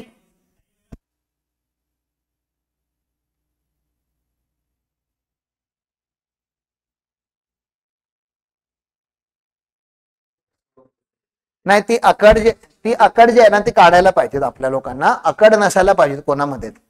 आणि हे तुम्ही शिकवायचं आहे त्यांना. नतमस्तक कसं राहायचं, पोलाईट कसं राहायचं. त्याला सांगायचं बघ स्टाफ आहे म्हणून आपण आहोत, सॉरी कस्टमर आहे म्हणून आपण आहोत. आपली जी चूल आहे ना ती ह्या लोकांमुळे चालायला लागली. त्यामुळे प्लीज अंडरस्टँड कर की तू किती तुझ्या पर्सनल. आणि ह्या लोकांना अकड कुठून येते तुम्हाला सांगू, 2 गोष्टीवरून येते. इथं यांच्या घरामध्ये काहीतरी झालेलं असतं तिथून अकड घेऊन येतात. तिथे ते लोक ओव्हर पॉवर करू शकत नाहीत. त्यामुळे ज्यांच्यावरती ओव्हर पॉवर करू शकतात ना त्यांच्यासमोर ते लोक असे असतात. आणि त्यांच्यापेक्षा हाय पॉवरचा जर व्यक्ती आला ना ते ऑटोमॅटिकली मग ती गोगलगाय होते, ते शांत होतं, ते खालते येतं.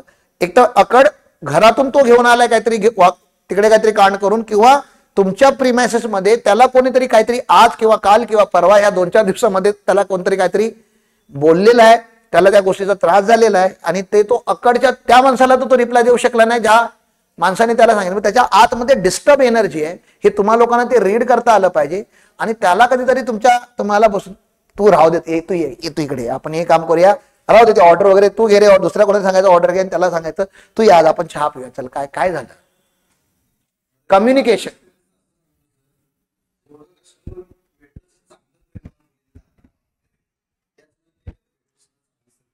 हो, आता आम्ही म्हणजे मुंबईमध्ये जेव्हा आम्ही होतो, जोगेश्वर ज्या एरियामध्ये आम्ही राहत होतो ना, आमचं एवढं छान हॉटेल, कारण की आम्ही हॉटेल बॅचलर राहत होतो त्यामुळे आम्ही कधी जेवण म्हणजे खूप कमी बनवायचो. त्यामुळे हॉटेलमध्ये जाऊन जेवायचो. तर काही सिलेक्टेड हॉटेल होतं ज्याच्यामध्ये आम्ही जाऊन जेवायचो, कारण की मुंबईमध्ये ऑप्शन्स खूप आहेत. पण आपल्याला कुठे कुठे ते तुम्ही जसं म्हणताय की वेटर चांगलं आहे, कुठल्या हॉटेलमध्ये आम्ही फक्त जाऊन बसलो जरी ना तरी आम्ही काय खाणार आहोत आम्ही नाही डिसाईड करायचो. तो वेटर जो आणून देईल आम्ही खायचो. एवढी सवय झाली होती वेटर लोकांना आमची. म्हणजे ते लक्षात ठेवायचे की हे लोक हेच ऑर्डर करतात, किंवा ह्याला असंच असतं, किंवा ह्याचा स्टार्टर असा असतो, ह्याचा मेन कोर्स असा असतो, किंवा हे लोक डाळ खिचडी अशीच खातात. रेग्युलर झालेलो ना, चेहऱ्यापासून ओळखायचं. आणि काही लोकांना म्हणजे आमच्याबरोबर कोणतरी नवीन एखादा जेवायला आला तर त्याला असं सरप्राइझिंग वाटायचं की अरे आपण तर ऑर्डर दिली नाही तरीही आली. रिलेशन. आणि कधी कधी तुम्ही वेटर बरोबर नावाने बोलवता. आता आपण वेटरला काय म्हणतो, वेटर. पण समजा जर तुम्ही अंगण रिसॉर्ट होते जर 3-4 वेळा जात आहे तर तिथल्या लोकांची नावं लक्षात ठेवा. अरे गणेश, अरे सुरेश, अरे कसा आहेस, एवढं जरी आपण बोललो ना तरी त्याला वाटतं की अरे मला कोणीतरी नाही ह्या आयुष्यामध्ये, मला पण कोणतरी रेकग्नाइज करतं. कधीतरी आपण त्या लोकांना बोलून, शेफला बोलून, म्हणजे चुकीचं झाल्यानंतर आपण सगळ्यांना बोलतो की अरे काय फालतू झालं. कधीतरी चांगलं झालं असेल तर कस्टमर लोकांची पण रिस्पॉन्सिबिलिटी आहे की त्यांनी सांगावं की शेफला बोलवा किंवा किचनमध्ये जे काम त्यांना बोलवा, खूप छान जेवण झालं, खूप तुम्ही चांगली आमची सेवा केली त्याबद्दल आभारी. पण हे मॅच्युअर्ड कस्टमर आणण्यासाठी तुम्हाला पहिला मॅच्युअर्ड स्टाफ आणावा लागेल किंवा त्यांची ती इन्व्हॉल्वमेंट वाढवावी लागेल. हॉटेलला हॉटेलसारखं नाही रन करायचं, प्रसादासारखं रन करायचं. म्हणजे वाढताना ती नतमस्तकता असली पाहिजे. जे तुम्ही आता गुरुकुलमध्ये बघताय ह्या लोकांमध्ये पण होते, पण आकडचेच लोक होते, माझी वरती होती ती, असे वाढले असते ते लोक तुम्हाला. तिथे आल्यानंतर आम्ही त्यांना हे असं नाही, हा असं वाढायचं शिकवावं लागतं.